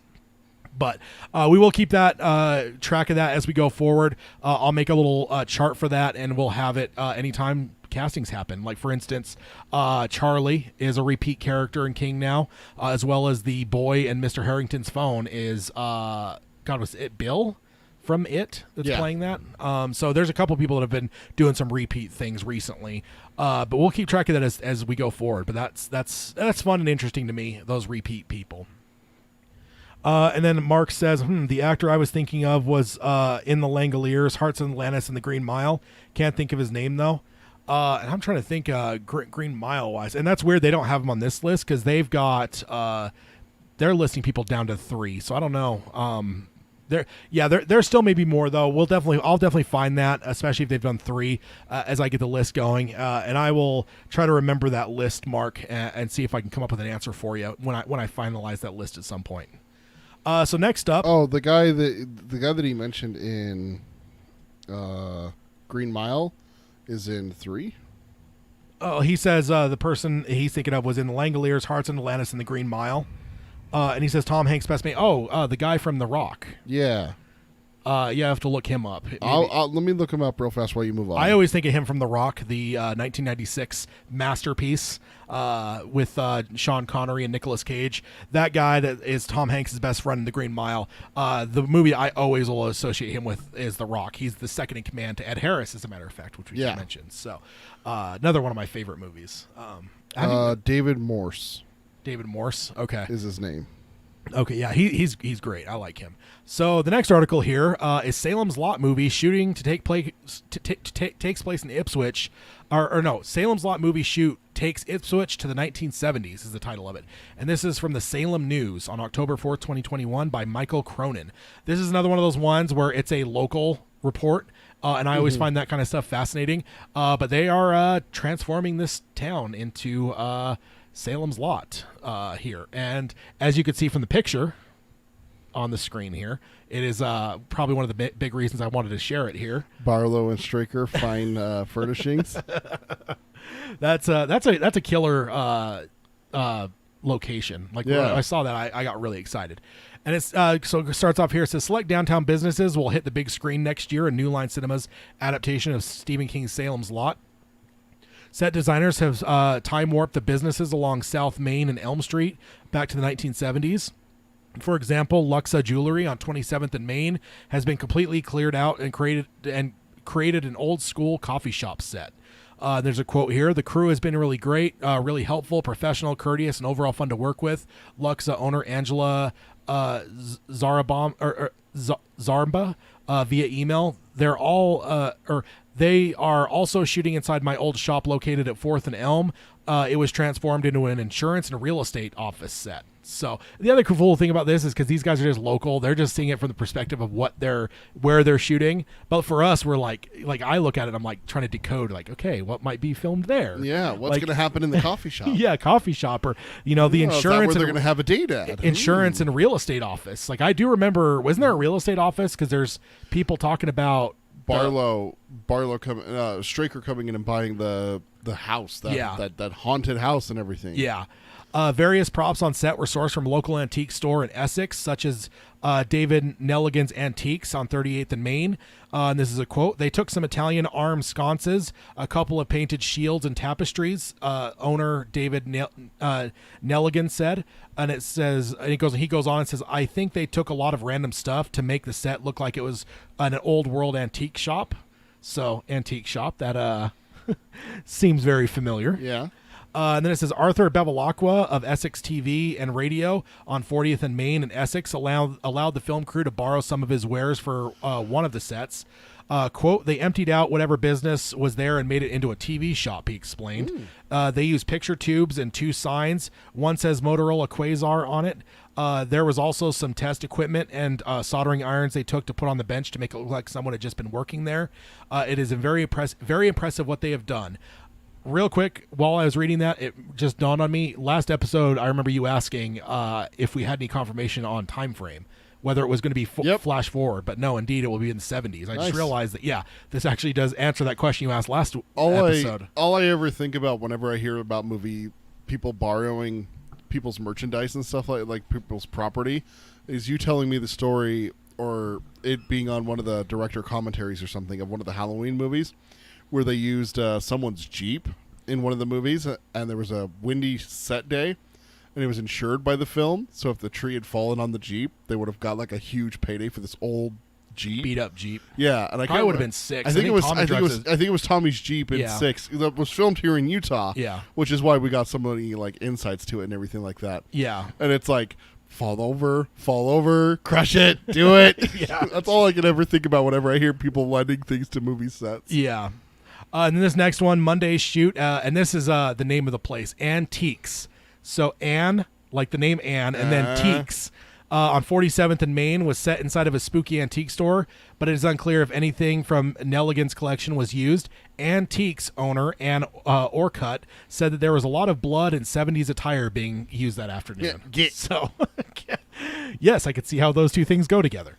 And then it goes on here. It says another quote. There are quite a few actors here, Orcutt said. I'd say most of them are here. I don't know who they'll be using right now because they're shooting at different times. So it does sound like they're in full swing here. Mm-hmm. The film crew reportedly reached out to Orcutt in the early summer about using her store for the movie. Antiques was open sporadically while the sets were being constructed. Orcutt said that her store was also used as a camera shop, a barber shop, and a barbershop for different scenes. Business is expected to return to normal once the filming wraps at the end of the week. In the meantime, drivers can expect to take some detours to avoid that stretch of South Main Street. And then it goes on here with a quote. The crews have been supporting a lot of local businesses by renting out space, eating at local restaurants, and shopping at local businesses, said Orcutt, who also has an antique shop at 2nd Martin Street in Essex. They're very responsible, and they've been bending over backwards to be considerate to everyone. So that's always good to hear. Where was Essex? Where? This is in Ipswich. Ipswich, okay. So, yeah. So a couple answers there. We got it in the 1970s. We got an amazing look at what Barlow and Straker is going to look like from the outside, at least. And then we got a couple hints of some locations there.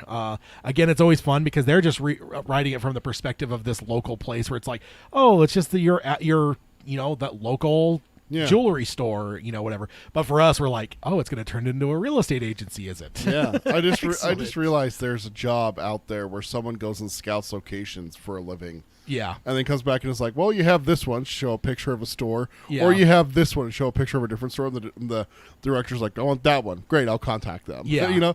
I just realized that's going to be a pretty cool job to do. I don't know, man. It depends on how you feel about travel because you'd literally be on the road like probably quite a ton. bit, yeah. So it just depends on if you were open to that. Some people really get beaten down by being traveling constantly. That would be the hard part. That's one of the things that with us when we both were watching wrestling that I was surprised to find out is that how often they travel. Because I used to think that it was, show on Monday, show on Thursday, they're home in between.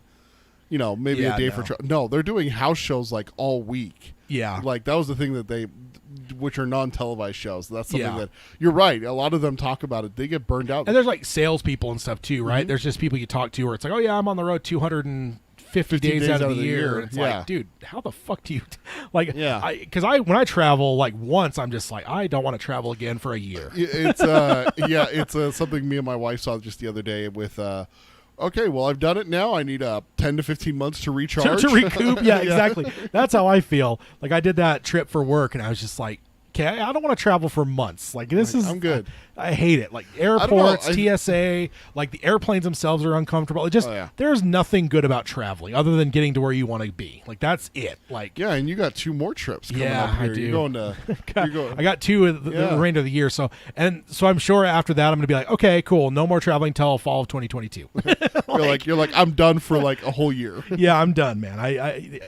Because like I said, I love having getting somewhere, but I hate the everything involved with actually going. I hate the airports. I hate everything about it. You also don't like driving that much, do you? I don't mind driving. As I'm getting a little bit older now, I really hate anything that I'd say like over 6 hours, like over 6 hours where I'd like, okay, maybe I'll just figure out a way to fly. Well, see, that's where, but like when I was that's younger, where- like I'd do like 12, 14-hour drives or whatever. It's not a big deal, but like, well, you did that one trip where you're still a son of a bitch about it, where you drove down to Anaheim for Star Wars Celebration. yeah. Right as a freaking snowstorm hit us here Oh in yeah, Utah. it was glorious. He's down in Beaver, Utah, or St. George, Utah, just down there, just near the Arizona border. And he looks at his phone, and it's like, warning, No. winter advisory. So I left really okay. early because Yeah. I wanted to avoid LA traffic because I was Yeah. driving down to LA.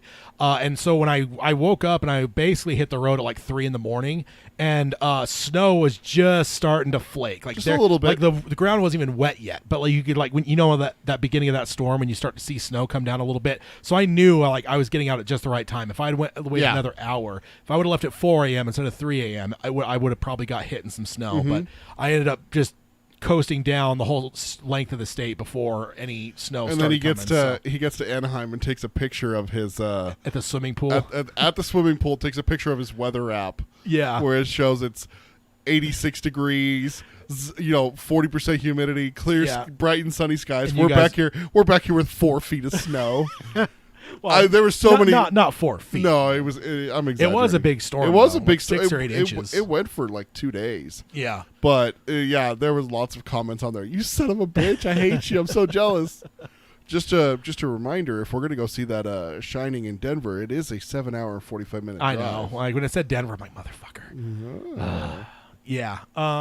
We'll see though. I'm not opposed to it, but I hate that drive through the length of Wyoming. It is the worst drive I've ever had in my life. I did look I've done it up multiple times. Oh yeah, it's bad. I hate it. I-80 across Wyoming is a horrible stretch. Yeah, I did, like you drive and it's like what, like 5 hours of driving, and you see like 2 cows in a tree the whole time you're driving.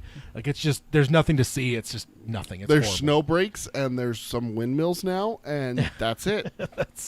I did look it up for Mark. David Morse is absolutely in those 3 that Okay. he mentioned. Okay. He is absolutely in So- Langoliers, Hearts in Atlantis, and Green Mile. So he'll be on our list because, like I said, I'm gonna go 3 and above is gonna be where I track it from because there's a shitload of people with 2. I mean, I will at some point have to get that list compiled for 2, so that if someone gets added for a 3rd, that like I'll be able to add it and You'll it'll be show able up. to- But I don't want to like have that as part of our overall tracking because that'll make the board like massive. It'll be huge. Yeah. So next up, this is a fun one for spooky season. A Maine City series of strange events gives off some serious Stephen King vibes. Yeah. And this is by Steve Anier from the Boston Globe on October 7th, 2021. And of course, it's in October. Yeah. So the sign at the city limits reads Westbrook, Maine, but at some point they it may as well say Castle Rock, the fictional Maine setting for many of Stephen King's ghastly tales, which I love that. That's a fun Ghastly one. tales. For the 4th time in 5 years, the Portland suburb has found itself in the spotlight for strange and hard to explain occurrences. First, it was, and I'll actually just jump the slides here and get to this first one. First, it was a giant elusive snake rumored to live around the Presumpscot River, which in 2016 caused a sensation and drew curious crowds to the water's edge in search of it. Later, a massive something that moves on from there. But yeah, apparently there was a giant snake, and you could see the skin in this picture here. Yeah. And then it's like it shed. And it says later, a massive ice disc appeared in the same river, becoming a popular winter attraction and led to jokes that it might be an alien landing pad. And then, so I can actually go to that picture too. This is this giant round ice that just appeared in this river. Like, look at it. That's something's not right about that. And then last year, a curious landslide sent 2 acres of soil into the waterway. The latest fascination came this week when a 19th century gravestone was found in the middle of a winding rural road with little indication as to how it got there. It's enough to make even a skeptic wonder, is Westbrook somehow a magnet for peculiar phenomena? And I will stop and just say, it is in Maine. It's King adjacent. Yeah, I mean, it is King. I mean, everything from Maine, from one edge of that state to the other, it's all King. And we already know from Dark Tower, the what walk-ins. Walk-ins, yeah. It's Of course it's going to happen. So this is interesting, though. So there's definitely, and then this is a quote, definitely been some strange things over the years in Westbrook. It's kind of like a Bermuda Triangle up here in Maine, said the police chief, Sean Laley, who worked in the department for more than 2 decades. I don't know if they'll do a Twilight Zone episode here or what, but there's some odd things that go on. We're going to rival Salem, Massachusetts with all the stuff going on here. Which that's an interesting thing to compare yourself to there. I actually just found out we had this whole get together for my family reunion and stuff. I didn't realize that my grandma's family on my dad's side, they were like not even a mile from the Salem witch trials. Holy shit! Like they had a map up at this thing we were at, and you could see like the Witch Hill. It's like just up the road from that. That's where my grandma's family lived. Like, not her. I mean, obviously this is like generations before. Oh yeah, well the Salem witch trials were in the 1700s. Yeah, or 1600s, I think. Was it that far back? I think it was. Yeah. Was it really? Yeah. So, but it's just interesting. I didn't know. I didn't know any of that about my family. So that's fun. On Sunday, police turned to the public to help determine the headstone, which dates back to the 1800s, and how it ended up in the middle of nowhere. And this is from the police's Facebook. Well, this is a new one. This is apparently legitimate. This apparently legitimate gravestone was located in the middle of the Methodist Road this morning and was turned into us. After extensive Google research, we're unable to locate any further family or gravesite information. We would like to get this returned to the proper location/relatives. So if you have any information that would help, please contact us. And the inscription on the unscathed headstone reads, Mrs. Mary, wife of David Pratt, died January 21st, 1840 at age 59. So... That's not a new headstone by any means. The post was shared 500 times, and internet sleuths jumped into action using findagrave.com, which has millions of cemetery records. Many tracked down a resting place for a David and Mary Pratt. What was that website? Findagrave.com. What the hell? You haven't heard of that? It's like no. That's people actually use that a lot for like genealogy and stuff because. It's got millions of entries for cemeteries across the world. So what the hell? So then they found this on this website. They did find a David and Mary Pratt at Old Baptist Cemetery at Yarmouth, Maine, which is 15 miles away from where this headstone was found. So this is where it gets kind of weird. So they find this location, although the marker picture on the website was different than the one found in the road. It showed a single grave with both David and Mary's name on it. Mary's information matched up, giving police their best lead. So they find it on this website, but her and her husband are sharing a headstone. So what's that one? So did she die first, and then they made a headstone, so that's just a replacement that they removed? And then someone just like dropped it in the road? Here's what happened. So after, think of this in the 1800s. The husband didn't just die, This is the 1860 or something. Well, no, that's what I'm saying. It's okay. So if she dies they have more information. So after speaking with Yarmouth Historical Society and an engraving specialist, police by Wednesday had determined that there was no nefarious activity involved with the removal, meaning it wasn't a recent act of vandalism. Police believe that the headstone was likely removed from Yarmouth Cemetery when Mary Pratt's husband died in 1861, 21 years after she died. Yeah. It was then replaced with a new marker bearing both of their names. Quote, we have a pretty good understanding of what happened, said the officer Jeremy Smith, who worked on the investigation, and noted that the gravestone was in unusually good condition for its age. We are confident we know it came from Yarmouth, and it was replaced with a new stone. Left unexplained, however, is where the original gravestone had been hiding for the last 160 years, and why it was found abandoned in Westbrook now. That is interesting. That's the part, because it's been 160 years since that other headstone got put in. So this thing's just been somewhere for 160 years, and then ends up in the middle of a fucking road in Maine, of all places. Yeah. This wouldn't be anything. This wouldn't even be that notable if it was in Ohio or Utah. But in Maine, this is creepy. That's where things get dicey. It says you can draw your own conclusions, Laley said. Is it paranormal activity? Is someone pulling a gag? Was it a Halloween prop? Who knows? Was it headed for a yard sale or a flea market? I don't know. So far, no one has stepped forward to claim the marker, which will be donated to Yarmouth Historical Society. In 2016, police turned to Facebook when they found a skin of an alleged, and goes back to this snake thing here, an alleged 10-foot long, or even longer, depending on who you ask, snake, by the Presumpscot, which runs through the city roughly 18,000 people. The news, which follows a pair of earlier sightings of a snake, quote, as long as a truck, sparked a flurry of interest. Others were quick to report that they had seen what would be dubbed Wessie the Westbrook snake. Before long, fans of the cryptozoology, the study of creatures like Bigfoot that are rumored to exist, flocked to the riverside to have a look. And I didn't realize that that was a thing beyond Bigfoot. I never realized that there were people with obsessions outside of Bigfoot, like giant snakes. It's funny that you say that. One of the podcasts that I actually do still listen to on a weekly basis is called Red Web. It's a couple of the guys from Achievement Hunter. They actually got into like mysteries, and one of the things that they cover is cryptids. Oh, yeah? Yeah, they just did one of their most recent episodes was on the Loch Ness Monster. I mean, I guess Loch Ness counts, but there's like giant snakes, like I don't like the ones they've done so far are Bigfoot, Loch Ness Monster, and the Chupacabra. Yeah. Those are the ones they've covered so far. But they also cover other things like internet mysteries and other stuff like that. So then it says the snake was never found, but its legacy was already secured, complete with a day-long festival, a theme song, T-shirts, and even a namesake beer. 3 years. What? Just Jesus Christ! You find a snakeskin and you just go all out, huh? I mean, why not?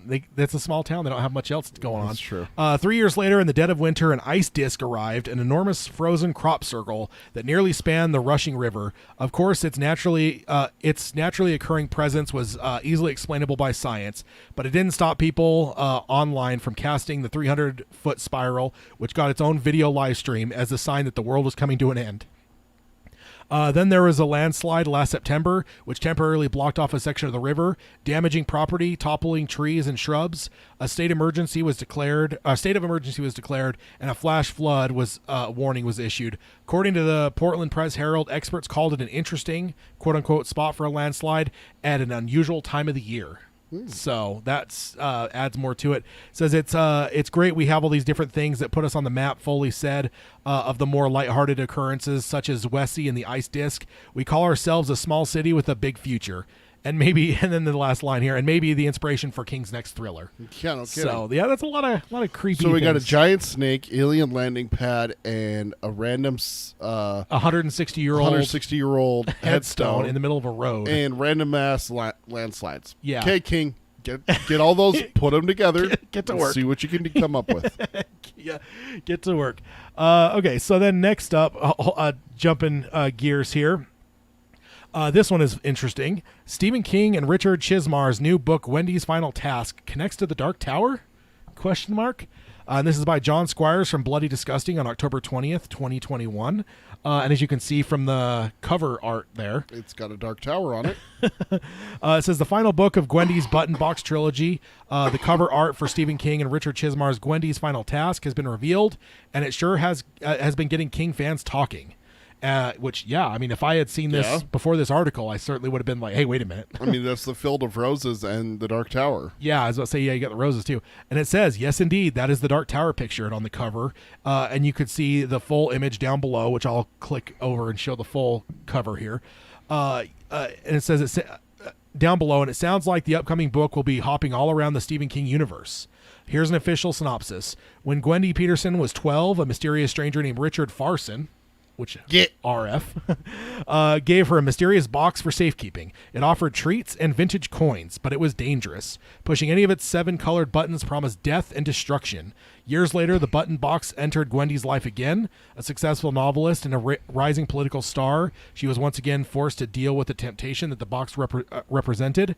Now evil forces seek to possess the button box, and it is up to Senator Gwendy Peterson to keep it from falling, or keep it from them at all costs. But where can you hide something from such powerful entities? And then a quote here, in Gwendy's Final Task, Stephen King and Richard Chizmar take us on a journey from Castle Rock to another famous cursed Maine city, to the MF-1 space station, where Gwendy must execute a secret mission to save the world, and maybe all worlds.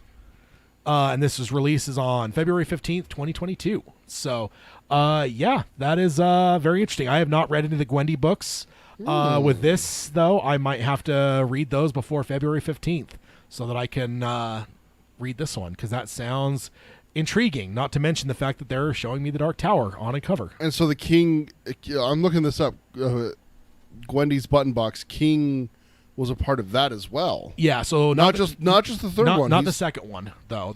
So he did the first one. He's doing the third one with Richard Chizmar, but Richard Chizmar was alone on the second book. So, yeah, that's kind of how it all shakes out. But it does sound like this one is very intriguing. Very interesting to see that tower on another book here. I'll be adding that to my Audible wish list. Just a moment. Not to mention the roses, which you mentioned. So that's awesome. So then we got one more article to cover here, and it is Stephen King movie starts filming in Westport. This is by Katrina Codering from the Westingport News on October 22nd, 2021. This is another local news one here. Late October is often a time for people to turn to spooky stories and scary movies. This week, Sherwood Island State Park helped play home to both as crews start working on a film adaptation of Stephen King's novella Mr. Harrigan's Phone for Netflix. Oh, okay. Crews were at the park a few days this week, and they'll be there a few days between mid-November and early December when Will Henley, spokesman for the state Department of Energy and Environmental Protection, quote, "The park has not closed to the public due to filming operation thus far, and the plan is to remain open throughout the duration of the filming operations," he said. It is unclear which scenes the park will be used for in the film. Earlier this month, it was announced the movie will also be filming at Lockwood Mansion in Norwalk. Ooh. So Mansion, I can't imagine that won't be Mr. Harrigan's home. Sounds about right. The story, which was published last year, is about a young boy who purchases a cell phone for an elderly man he works for. The phone is buried with the man when he dies, but, quote, "communication continues beyond the grave in a chilling fashion," end quote, according to the description on King's website. The film stars Donald Sutherland and Jaden Martell from It and Knives Out. According to Internet Movie Database, it will be directed and written by The Blind Side and Saving Mr. Banks director John Lee Hancock. Filming is set to start in the mansion next week and go through Thanksgiving. So that is They're filming it. They're right there. They're filming it. It sounds like we got the rough idea of when they're filming up through Thanksgiving. Mm-hmm. So that's exciting. That one's coming right along. Wow. That one's just churning out, isn't it? Yes, indeed. So that is all we have for the news. Next, or I guess I could show the big board here. Nothing's really changed, though. Hey, that looks great. Good job on the redoing it. Oh, thank you, sir. That's that's nothing. Again, nothing's changed at this point, but we will keep an eye out for this and what may change as time goes by. Well, hold on. TV Carrie. They announced a new Carrie TV show. I forgot about that. Yeah. Oh, interesting. We gotta wait to hear more about it, but yeah, as of right now, that's a thing. So, let's go ahead and jump over to the Palaver section. And to start off with this, so this is going to be jumping into our King Kids top 10 King Kids. So first of all, you have a list. Got to redo my list. I forgot a couple. You redid your list because you forgot some stuff, and then we also have a list from Chris from Australia. So I'll read his thing to start off here. He says, "Hi, Tad and Peter." Hi. He says, "I hope it's not too late to add these to the add these rankings and maybe comment on some of the entries and honorable mentions I include." He says, "I admit I admit to initially thinking that this would just be too hard, and I could not recall many of the younger characters in detail. But once I listened to the show, I felt I could probably do it. So here is my top 10. Excellent. We'll go through it, counting down. At number 10, he has Jack Sawyer from The Talisman and Black House. Mm-hmm. Number 9, Trisha, which I think is McFarland. He doesn't give the last name, but was on some other lists. The Girl Who Loved Tom Gordon. Yep. Number 8, Peter Salbers from Finders Keepers. Another one that has been mentioned on some lists. Mm-hmm. Number 7, one of the all times greats, Cuthbert Allgood. Your boy. Can't go wrong with him. Yeah. Number 6, Carol Gerber, Hearts in Atlantis. Number 5, Jamie Conklin, which is the recent star in Later, right? Yes. I believe so. Yeah, that was his name, right? Because I know he's one of the ones from the very recent books, and I think it was Later. Yeah. Which, honestly, yeah, he's showed up on the other lists before, too, from other people, which is striking to me. King can write a book literally this year, and already a character was so good that he's on this hitting list people's lists for some people, and I don't disagree. This is a new one at number 4, Tim Ross from Wind Through the Keyhole. Oh, okay. That's a good one, and he has some notes here at the bottom, and I'll get to those in a second. Number 3, one that was on a lot of lists, Beverly Marsh, which actually, all things told, and this will proof out when we start going through it. I think Beverly is actually the MVP from It. I don't think any character surpassed her. I think Even- I think well, I Richie. was going to say, what about Richie? I think Richie came close, but I think Beverly. Oh. We'll see because I have it all Okay. hashed out. Number 2, another newer character, quote unquote, in the larger pantheon, Abra Stone. Yep. Not a surprise. And then number 1, of course, not a surprise, Jake Chambers. Yeah. So that is his list. He says comments on my new entries. He says I love Tim Ross from Wind Through the Keyhole. I have him at my number 4. He's so strong and so committed to the task of helping his mother, and comes up against a cast of thousands of evil and tricksy creatures, which I love the usage of the word tricksy there. Not a least which is Randall Flagg. The boy is so resilient, and Yeah. it's true. He's definitely not one I thought of, but now that he's mentioned him, I definitely would consider he's probably one I'd have to reconsider on my list. Not that I'm going to like redo my list, but I certainly might if I had remembered him. And he says to me, Carol Gerber, my number 6, is the main character in Hearts in Atlantis, not Bobby Garfield. All the stories in Hearts in Atlantis are tied together through Carol, not Bobby. She is again strong and resilient character, and her final reunion with Bobby at the end of the book is one of the greatest moments in all of King's novels. So, and we'll be getting to that at some point here soon. In terms of for the Patreon side. And then his honorable mentions, he has some honorable mentions here, which, like me, I think I had 3 or 4 of them. He has a number of them here. His honorable mentions, the children of the Calaver Surges. He says they are all essentially a character of their own. While we learn a bit about a few of them individually, collectively are they the reason for the entire story in Book 5. They take on a life of their own. The image of them being led by Andy, and he says in parentheses, like the Pied Piper, as a lamb to the slaughter, and the similarity to that of the gunslingers leading them to set a false trail before doubling back and hiding in the aromatic rice fields is genius. There are so many other examples, a great set of characters. That's a good one. I mean, not a single child, but I agree with his point that it is almost a singular child. Yeah. A singular character, I mean. Yeah. Yeah. Would you put all of them together? And he does call out one that is standalone, Benny Slightman Jr. Yeah. He says Benny is essentially Jake's only friend ever. His innocence is so starkly contrasted with Jake, and the fact that Jake has never had the chance to be a child. Benny is a genuine and tragic figure, and I was heartbroken at his demise. And it is, I've never really considered that, but it's true. Jake didn't have friends in our world. Yeah. And he doesn't really have a chance to have friends in Roland's world. I mean, so Benny can you count is the really, Quartet as friends? No, they're companions. They're parents Yeah. almost more to him. Eddie and Susanna are more like an uncle or an aunt figure, or older brother, older sister kind of figures instead of friends. Yeah, definitely not friends. So it's like He's got Oi. like that's actually almost makes it more heartbreaking It to is. the fact that is his only friend he's ever had in a real manner, and to how it obviously ends. It is pretty tragic. I don't know why Yeah. I've never put that together in my mind. I think I lose sight of some of those early things about Jake, and then which actually is, Chris is pointing out here, actually add a lot to later elements. But he has that one mentioned. Then he says Seth from the Regulators. Seth's strength sets him apart from many of King characters. What that boy goes through is terrible, yet he manages to take control for much of the time under such awful circumstances. And then he says in parentheses, and the audiobook is read by Frank Muller, so you must listen. So, Okay. And it's true. I mean, how can you not with Frank? It's Frank. Then he also gives an honorable mention shout out to Avery Dixon and Kalisha. And he says Luke Ellis's friends in the Institute. I cannot recall too much of that book except that I really liked Luke's friends and think they should be mentioned here. And I agree. I think that I remember liking both of them quite a bit. Yeah. And then he says, and finally, Baseball Boy. Purely for the photograph linked here, and then he gives a smiley emoji. And the photo... We've covered it before, a behind-the-scenes photo of Jacob Tremblay and I just blanked on her name, Rebecca Ferguson as Rose the Hat. And what I love about it is he is cheeky from ear to ear smile. He is just smiley as all fuck. And Rebecca, you can tell, has not had a very fun day of filming. Yeah. You can see it on her face. She is just absolutely fucking destroyed. Yep. And we've heard from some behind the scenes that everyone on set was very upset and disturbed filming that day, except for Mr. Tremblay. That was he had fun. had a lot of fun. So he's the only one that had fun apparently. And that is also the thing that King told Flanagan that he had to cut down.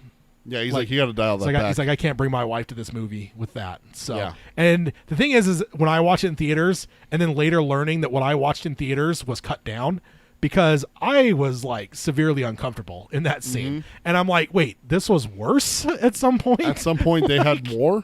Like, my God, man. Mike. Yeah, Mike, what a monster. And then he says, thank you, Size, long days and pleasant nights, Chris from Australia. And may you have twice the number, Chris. Thanks you for Chris. adding it in there. And then you have a new list. Yeah, I revised my list with some of the ones that I unfortunately forgot. And I did add all, Chris's and Peter's new list in and took Peter's old list out when we get to the stats. That is updated. You want me just to go through them from 10 to 1? Yeah, I mean, there's no better way to do it, right? So number 10, I have Ben Hanscom. Number 9 is Beverly Marsh. Number 8 is Jack Sawyer. Number 7 is Roland Deschain. That's one of the ones that I definitely accidentally could. Honestly, it comes down to I honestly thought they were older. Yeah. I misremembered. Number 6 is one that I can't forgive myself for forgetting is Abra Stone. Which, dude, she is on a lot of lists. It just really She shows, deserves. because again, 2012 when that book came out, that's a really new book in the larger pantheon of King. I mean, I know that's a long time ago now, it's 9 years ago, but that's still a very recent book. So the fact that she is such a heavy hitter on this list really speaks to how well King wrote not only that book but that character. And I will say Mike Flanagan, because that actor that played her, I think actually brought her stock up, because I think King did a good job of her, but I think she really took She that. elevated it, Yeah, she yeah. elevated that to a much higher level. So big shout out to her too. I think she has a big part of that. Yeah. And then number 5 is still Trisha McFarlane. Number 4 is Cuthbert Allgood. Number 3 is Richie Tozier. Number 2, Charlie McGee. And number 1, Jake Chambers. So my top 3 still didn't change. Okay. That is that. Let's jump on over to the stats now. So I think the first one I have is overall count. So this is just how many times do these characters show up on all of these lists. Of course, leading the way is Jake Chambers at 7 overall mentions, and then Beverly Marsh shows up on 6. So as I said, Beverly is she's a heavy hitter, and which shocks me. I mean, not really, because she's a great character, but Richie is just such a. I think in the book he's very magnetic. And I think as readers, we're just drawn to him because he's just, he's great. He's hilarious. But then Abra Stone, Bobby Garfield, Jack Sawyer, and Richie Tozier are all tied with 5 mentions. And then Charlie McGee and Cuthbert Allgood with 4. And then Jamie Conklin at 3, which, again, that's huge for – I mean, we haven't even had this kid for a year yet. in the King Pantheon, and he's already got half the mentions of Bev. And then at 2, we've got a number of them: Ben, Bill, Carol Gerber, Eddie Kasperick, Gordy LaChance, Mike Hanlon. So basically all the It kids have 2 mentions, except for the couple outliers. Except for Stan. Oh, yeah, poor Stan. Peter Saubers, Roland Deschain, Trisha McFarland, and then down at the bottom with single one-offs, we have Chris Chambers, Craig from Mr. Harrigan's Phone, Danny Torrance, Eddie Dean, Ellie Creed, and then Isaac Kroner, Mark Petrie, and Tim Ross. So those are all down there with 1. And you know what I can't remember... I'm trying to remember. I don't remember who it was now, but I just realized reading this, somebody was named Gage Creed in one of these King adaptations, and it has nothing to do with Pet Sematary? Oh, it was King himself, actually, now that I think about it. It was that's what they named the conductor that he played in the 1997 Shining, because that's what he was. He played a conductor when they're going through that party scene, and they named that character Gage Creed. All right. And I'm just like, what? Like, you're gonna name him that? Like, that is a very, very important name to just be thrown on someone. But whatever, whatever you got to do. Next up is going to be the counts per book. So this is one where I just counted up how many mentions we have isolated down to the books. One caveat here is Dark Tower is 1 entry. I'm not going to cut it up into multiple because that's just a freaking hairy mess. So Dark Tower is one thing, and I don't remember if there's anything else I had to add. Nope, that's it. So let's jump on over to that one. So It leads the way at 19. Which obviously with the most kids in it. Yeah, has the most kids. So it's certainly, but at the same time, Dark Tower's got 15, so that is not far behind. And I know there's a couple like outliers like Roland and Cuthbert, but most of that is one person that's carrying that list. Well, there's Jake, and then there was one reference to Eddie Dean as a kid. Yeah, there wasn't, but then you have Roland Cuthbert. But like ultimately, we all know. Yeah. Jake's the he's the MVP that's holding Dark Tower up Jake's there. the reason that they're number 2. Yeah, exactly. Hearts in Atlantis has 7. Dr. Sleep has 5. That's all Abra. All Abra, yeah, exactly. Which is crazy to think about because Hearts in Atlantis, there's a couple different mentions, a few different kids, but Dr. Sleep, that's all 1. The Talisman, that's all 1. That's Peter. Yeah. And then Firestarter, Charlie. 4. Charlie. Later at number 3 with 3. The Body with 3. Finders Keepers and Girl Who Loved Tom Gordon with 2, and then Children of the Corn, Mr. Harrigan's Found Pet Cemetery, Salem's Lot, and The Shining, all with 1. So that is cool. And then of course we have the overall weighted one, which is one I always like to do. So basically 1 through 10, right? So 10, a 10th ranked person gets 1 point, 9th ranked person gets 2. And then a number 1 spot gets 10 points. Gets 10 points, yes. So that kind of tries to weight it out to kind of figure out, who, like if somebody's up at number 1 spot, that should weigh heavier than someone at a 10 spot. So right. That's essentially what this is. This is going to be interesting to see where Beverly falls, because while she was the second most mentioned individual character, how high was she where mentioned? was she mentioned? Yeah, exactly. And this does reflect that. Of course, far and away, the leader is Jake Chambers with 63 points. Yep. And so it's almost like you almost have to remove him because it's like it's not even fair. Like he's got a lot. But Bev at number 2 with 37. She did hold up there. And then Jack Sawyer actually with 30. So he actually even surpassed Richie in terms of ranking wise. Which again, I'm just about finished with that, so I'm glad I didn't have to do my list now. I'm glad I could do it then, because I don't know how I would have cut a person out to put Jack in there. And then Abra has 28, Cuthbert has 27, Richie has 26, Bobby Garfield 24, Charlie McGee at 19, Bill Denborough 14, Jamie Conklin and Eddie Kasprick at 13, Gordy LaChance, Mike Hanlon, and Danny Torrance at 10, Trisha McFarlane with 8, Eddie Dean with 8, Mark Petrie with 8, and then down the list, Tim Ross 7, Carol Gerber 6, Roland 5, Ben and Peter 4, as well as Ellie Creed, and then Chris Chambers with 3, Craig with 2, and Isaac Kroner at 2. So that's kind of how it weighs out there. I'll have all these in the show notes. I love this kind of stuff. I know you appreciate it. Hopefully the listeners enjoy it as well. I always like to kind of, I don't know, because this kind of stuff, it's the stats behind one of our shows that we ask people to send in. Yeah, it's always telling for sure. And I will say, this one was a lot harder to do stats on because, for one, the It kids all have shitty names. Every one of them have misspellings of some way with their names. So that was a hassle for me to go through all these and get it all sorted out.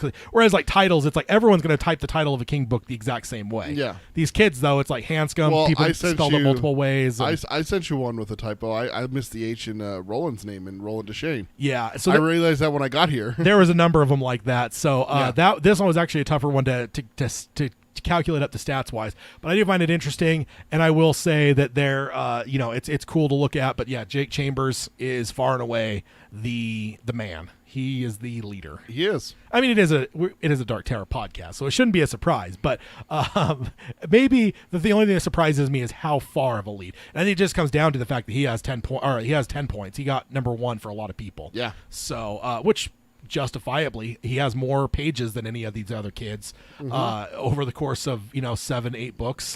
I know he's in it for a couple mentions in book 8 because when they jump out of the story, he's not in book 2.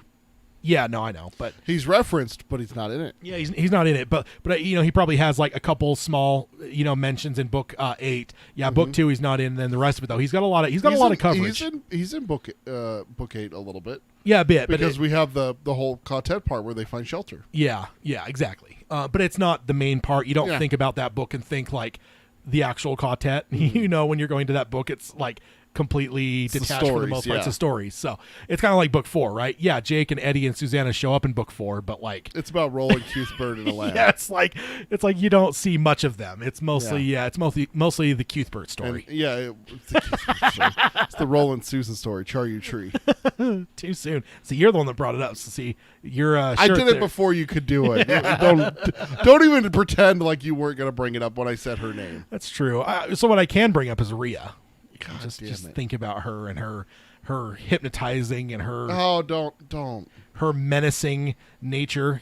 She's just a vile person. And it was just funny before the show started too. I laughed. You're like, what are you laughing at? I'm like, Mrs. Carmody. I'm thinking just about randomly thinking about Mrs. Carmody because she's great, and I knew your reaction. She to is her. not great. Stop it. Hashtag Ted is terrible, but you earned that one. Oh man, Took a while to get it, but you earned it. She's the actual monster in the whole story. There, the rest of those things, they're just spiders are good compared to her. Yeah, indeed. I mean, they're just creatures doing their thing, right? She's vile. Yeah. She's beyond. I had that conversation with my kid just a couple months ago that I was watching a documentary and it was like a lion took down a baby zebra or something and was eating it, and she's like, "That lion's so mean." I'm like, "No, it's not. That's dinner right there. Like, yeah. It's got to eat too. Like, that's not." I was always one of those kids, and maybe I'm an outlier, but I always rooted for the predator in those documentaries. I think it was like Seinfeld that had a bit where he's like, he's like, it always changes depending on what documentary you're watching. If you're watching the gazelle one, you're like, run, run, run. It's like, but then if you're watching the lion one, you're like, get that stupid gazelle. And it's true. Like usually you're slightly biased by potentially what animals you've been following for the whole documentary. I guess that's true.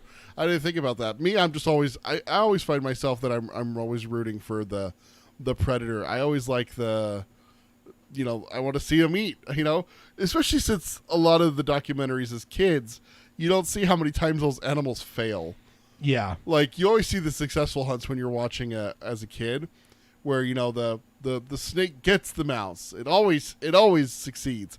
Man, there's so many times that they miss and they fail. Yeah. And you see all these documentaries now where it's like, these starving lions that haven't eaten in weeks and they're all like emaciated. They're and shit. desperate for food and everything. It's like, and they're like attacking an animal that's way beyond their capability, like a hippopotamus or something. Like, I've seen that. Yeah. So let's go ahead and jump over to let's do an email real quick, and then we can close up shop here. Emails. It's the emails. Tad's gonna read us what people wrote to us. That's not getting deleted, right? God damn it. And then while we have the sound bites going, we can. I realize that we don't really get him on the actual show very often. That's your test sound. That's my test thing. I usually do it off air. I will say though that I put it on for the podcast people. I usually throw it in at the end, just whatever. Yeah. But yeah, he doesn't actually get a lot of place on the actual show, so may as well throw him in there every so often. So let's go ahead. I want a button where I can just push it and just have 1,000 people screaming hashtag Tad is terrible. Why would you? Like a chorus? Hashtag Tad is terrible. So what you're saying is you want to take your slander to a whole new level. I do. What you're saying. I do. How dare you? So let's go ahead and hit Joe from Washington with emails today. I know we read the one from Chris for his list, but we'll do one more email and then we'll close up shop here. It says, "Hi, all pod slingers." Hi. It says, I'm a diehard physical book guy, but all your guys' talk about audiobooks over the years piqued my interest. After listening to the last episode with Chris from Australia, and he says in parentheses, "Man, that guy is great," and definitely agree there. Mm-hmm. And he says, "I decided to finally give them a try, so I signed up for Audible and got 2 credits for being a Prime member. And I used it to get It and The Stand." Oh, that is a great 1-2 punch. Those are great choices to start off with. Yeah, and then Mark in the chat says, "Got to go." And he says, "Awesome show. Catch you guys next time. Long days and pleasant nights." Mark, may you have twice the number. Thank you for joining us. That is a good 1-2 punch. I actually saw something on Reddit. It was the books subreddit where somebody was talking about. It said something about how do you handle like getting overwhelmed with characters. I'm like, this is probably a Dune question because like Dune's just come out in theaters. Mm-hmm. Like, there's a lot of shit going on in that book. It's kind of hard to, whatever. But I click on it and no, it's about The Stand. Makes sense. And the person's like, "Oh, there's just all these characters. I can't keep them straight." And he's like, "I'm 10 chapters in," and I'm like. In my head, I'm like, my God, he's not even. Wait, which one's this guy? Yeah, no, but I'm like 10 chapters. He hasn't even got everyone yet. No, like I know he hasn't got the star of the show because he shows up in chapter 23. Stop it! Walking down that interstate. What state? It's Idaho, isn't it? It's Nevada. I thought it was Idaho. Nope, it's Nevada. I know he's in Nevada. I mean, obviously Nevada's a big part, but I swear it was Idaho for his first appearance. I'm pretty sure it's Nevada. I definitely have to look. I do of course have that bookmarked in my Audible because it's you said chapter 23. I got it here on Kindle. Let me pull it up while you read you read Joe's email. So yeah, that's a great 1-2 punch though. You've got probably two of the better audiobooks and also girthiest audiobooks. You've probably got what would you guess? Probably 80, 90 hours would be my guess. Those are long. Because isn't it like 38 something hours? I got them right here in my Audible library. Let me pull them up real fast. And he says, I'm about 40 minutes into it, and I'm really liking the format. I don't know that I'll ever make the full switch over, but now this will just be a great option for my commute and doing yard work and such. And that's it for me. Like, dude, I would love so much to be able to actually, like, you know, maybe for me it's a twofold problem. Because like I don't have a lot of room, as you can see behind me. I got a lot of movies. I just don't have a lot of space for books physically. But also, so I think generally I'm more of like a Kindle guy if I'm gonna read. And I try to do that as much as I can. I just have a hard time finding time. But I do enjoy it. I definitely am not one where I want to consider myself completely out of reading and I'm 100% into Audible. But just yeah, it's hard to not just be able to listen at any time. So. Oh, no, for sure. It is 44 hours and 55 minutes. Okay. And the stand, how far down do I got to go to find the stand? I think it stands Good longer. Lord, I have so many books in here. And then he also actually emailed this a while back, and I actually did correct this. He says, one more thing, can the extended content count be updated to include the new hard case crime novel later? Because I had mistakenly not added that yet. So I did add that the second that email came in, as well as I have also added Billy Summers. So Billy Summers is on that checklist as well. So if you are tracking that, currently where we stand, you are 5 books ahead of me still. No way. I'm closing the lead here. The stand is 47 hours and 47 minutes. Okay. So 44 hours and 47 hours is what he's got. All right. That's a long. So yeah, I'm at 51%. You're at 57%. You're about to start back up in a realm where you could actually listen more. So you might be able to sustain your lead a bit. But yeah, that's challenge accepted. Coming right along here. And then so I did get that done. Thank you, Joe, for letting me know. Like I said, I know we're just reading your email now, but I of course usually read the emails. I try to read them when they come in, and I just mark them as unread so I could remember to put them into the show. But I did when I saw that. I immediately jumped in and added that because I actually think I had added later before it came out. And I think I ended up deleting it because I was like, no, I don't want to put that out because nobody can read it yet. I don't want people's percentages getting fucked up by a book that they can't even touch yet. So I removed it, and then I forgot to add it when it actually came out. Then he signs off and says, long days and pleasant nights, and thank you guys. Thanks for all you guys do.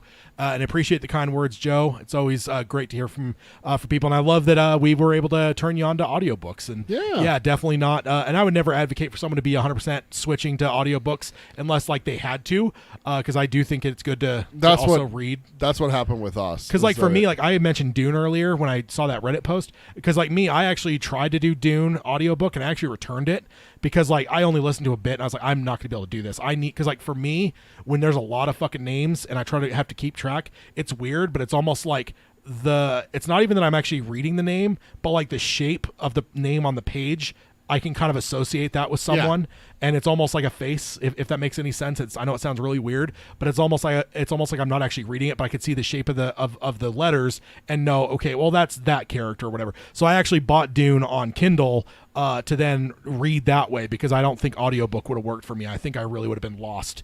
I think until I either saw the movie or until I actually read it, I don't think listening would have done well for me. It would have been way too many fucking characters. I would have got lost. So I definitely know. I think there's a place for both. If you actually have the ability and time and energy to read physically, I think that's a great way to go. I've spent many of hours with a book in front of me. I was just thinking about it recently. I remember being on a vacation in my family's cabin the first time I read Song of Susanna. I read it in a single day. Just sat in the cabin. I moved outside a few times, in and out, just whatever. Moved around, but constantly had the book in my hand. I read it all in one day. Chapter 23, Randall Flagg, the Dark Man, strode south on US 51, listening to the night sounds that pressed close on him, both sides of this narrow road that would take him sooner or later out of Idaho and into Nevada. So literally, you were right. But he's on his way to Nevada. That's what I was remembering. That's so funny. So the thing is I will say, not only have I read that way more than I've read the rest of the book, but I've also typed it out a few times for social media purposes and stuff. So yeah, Yeah, I thought I had that right. He's in Idaho heading into Nevada on a highway. Yeah. That is so funny because I was like, no, it's Nevada, and you're like, no, it's absolutely Idaho, and it is technically Idaho, but he is on his way to Nevada. Yeah, certainly. I mean, yeah, Nevada is certainly the central hub for our hero there. But well, he's on his way to Nevada. Remember, that's before he goes to Colorado to get this car, right? Which is funny because I always thought it was funny. Well, then he also is going to end up down in Arizona to let. Well, yeah, Lloyd out of he goes prison. and gets his car from the sick guy, and then goes to get Lloyd. Yeah. Yeah. So yeah, I mean, Mr. Flag. I love that we're able to spend a little time here dedicated to Flag because Cut this part from the podcast. No one needs to hear about this guy again. And I do want to share also yeah! my new mouse pad. I forgot until just now. I had to get a new mouse pad because I was just like, I don't know. I don't even know why I wanted a new one, but when I saw that this was, or I immediately thought, dude, there has to be an Overlook one. So I found that and bought it. Not for the. I bought one for here, and I even Yeah. bought one for work. So For the audio listeners, it's the carpet from The Shining. Sorry, yes, I got to remember It's that. Yeah, it's the Overlook carpet. I just want to get on a big wheel and go riding on it. Or playing with the toy cars. Yeah. Remember when Danny's like Oh, using yeah, the yeah, things yeah. as the road and stuff, which exactly what I would have done too. Oh, it's one of my classic. favorite parts of the thing is I would have easily done that if I had that carpet at home. Yeah. I would have used it for roads for my cars to drive on and That's stuff. a lot of roundabouts. Yeah, it is. My God, I'm stuck in a roundabout.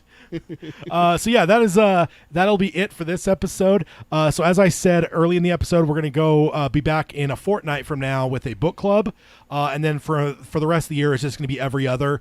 We got then another roundtable in November, and then a book club beginning of December, and then the year-end bash in the end of December. So yeah, we're closing very quickly at the end of this year. It is circling the drain, 2021, and hopefully 2022 will bring us more regularity and more normalcy, and maybe a new Dark Tower book. It was a funny joke the other day me and my wife had about 2020 is that it's still I think it was you that brought it up, was that 2020 was the It doesn't count. 2020 just seems like it flew by, right? Like it just, that's where you're blacked out drunk. 2021's the hangover. 2022 is when we get back to normalcy, right? Hopefully. I think that's we said that on the hangout yesterday, didn't we? I think that's what we were talking. It was Yeah. you, not my wife.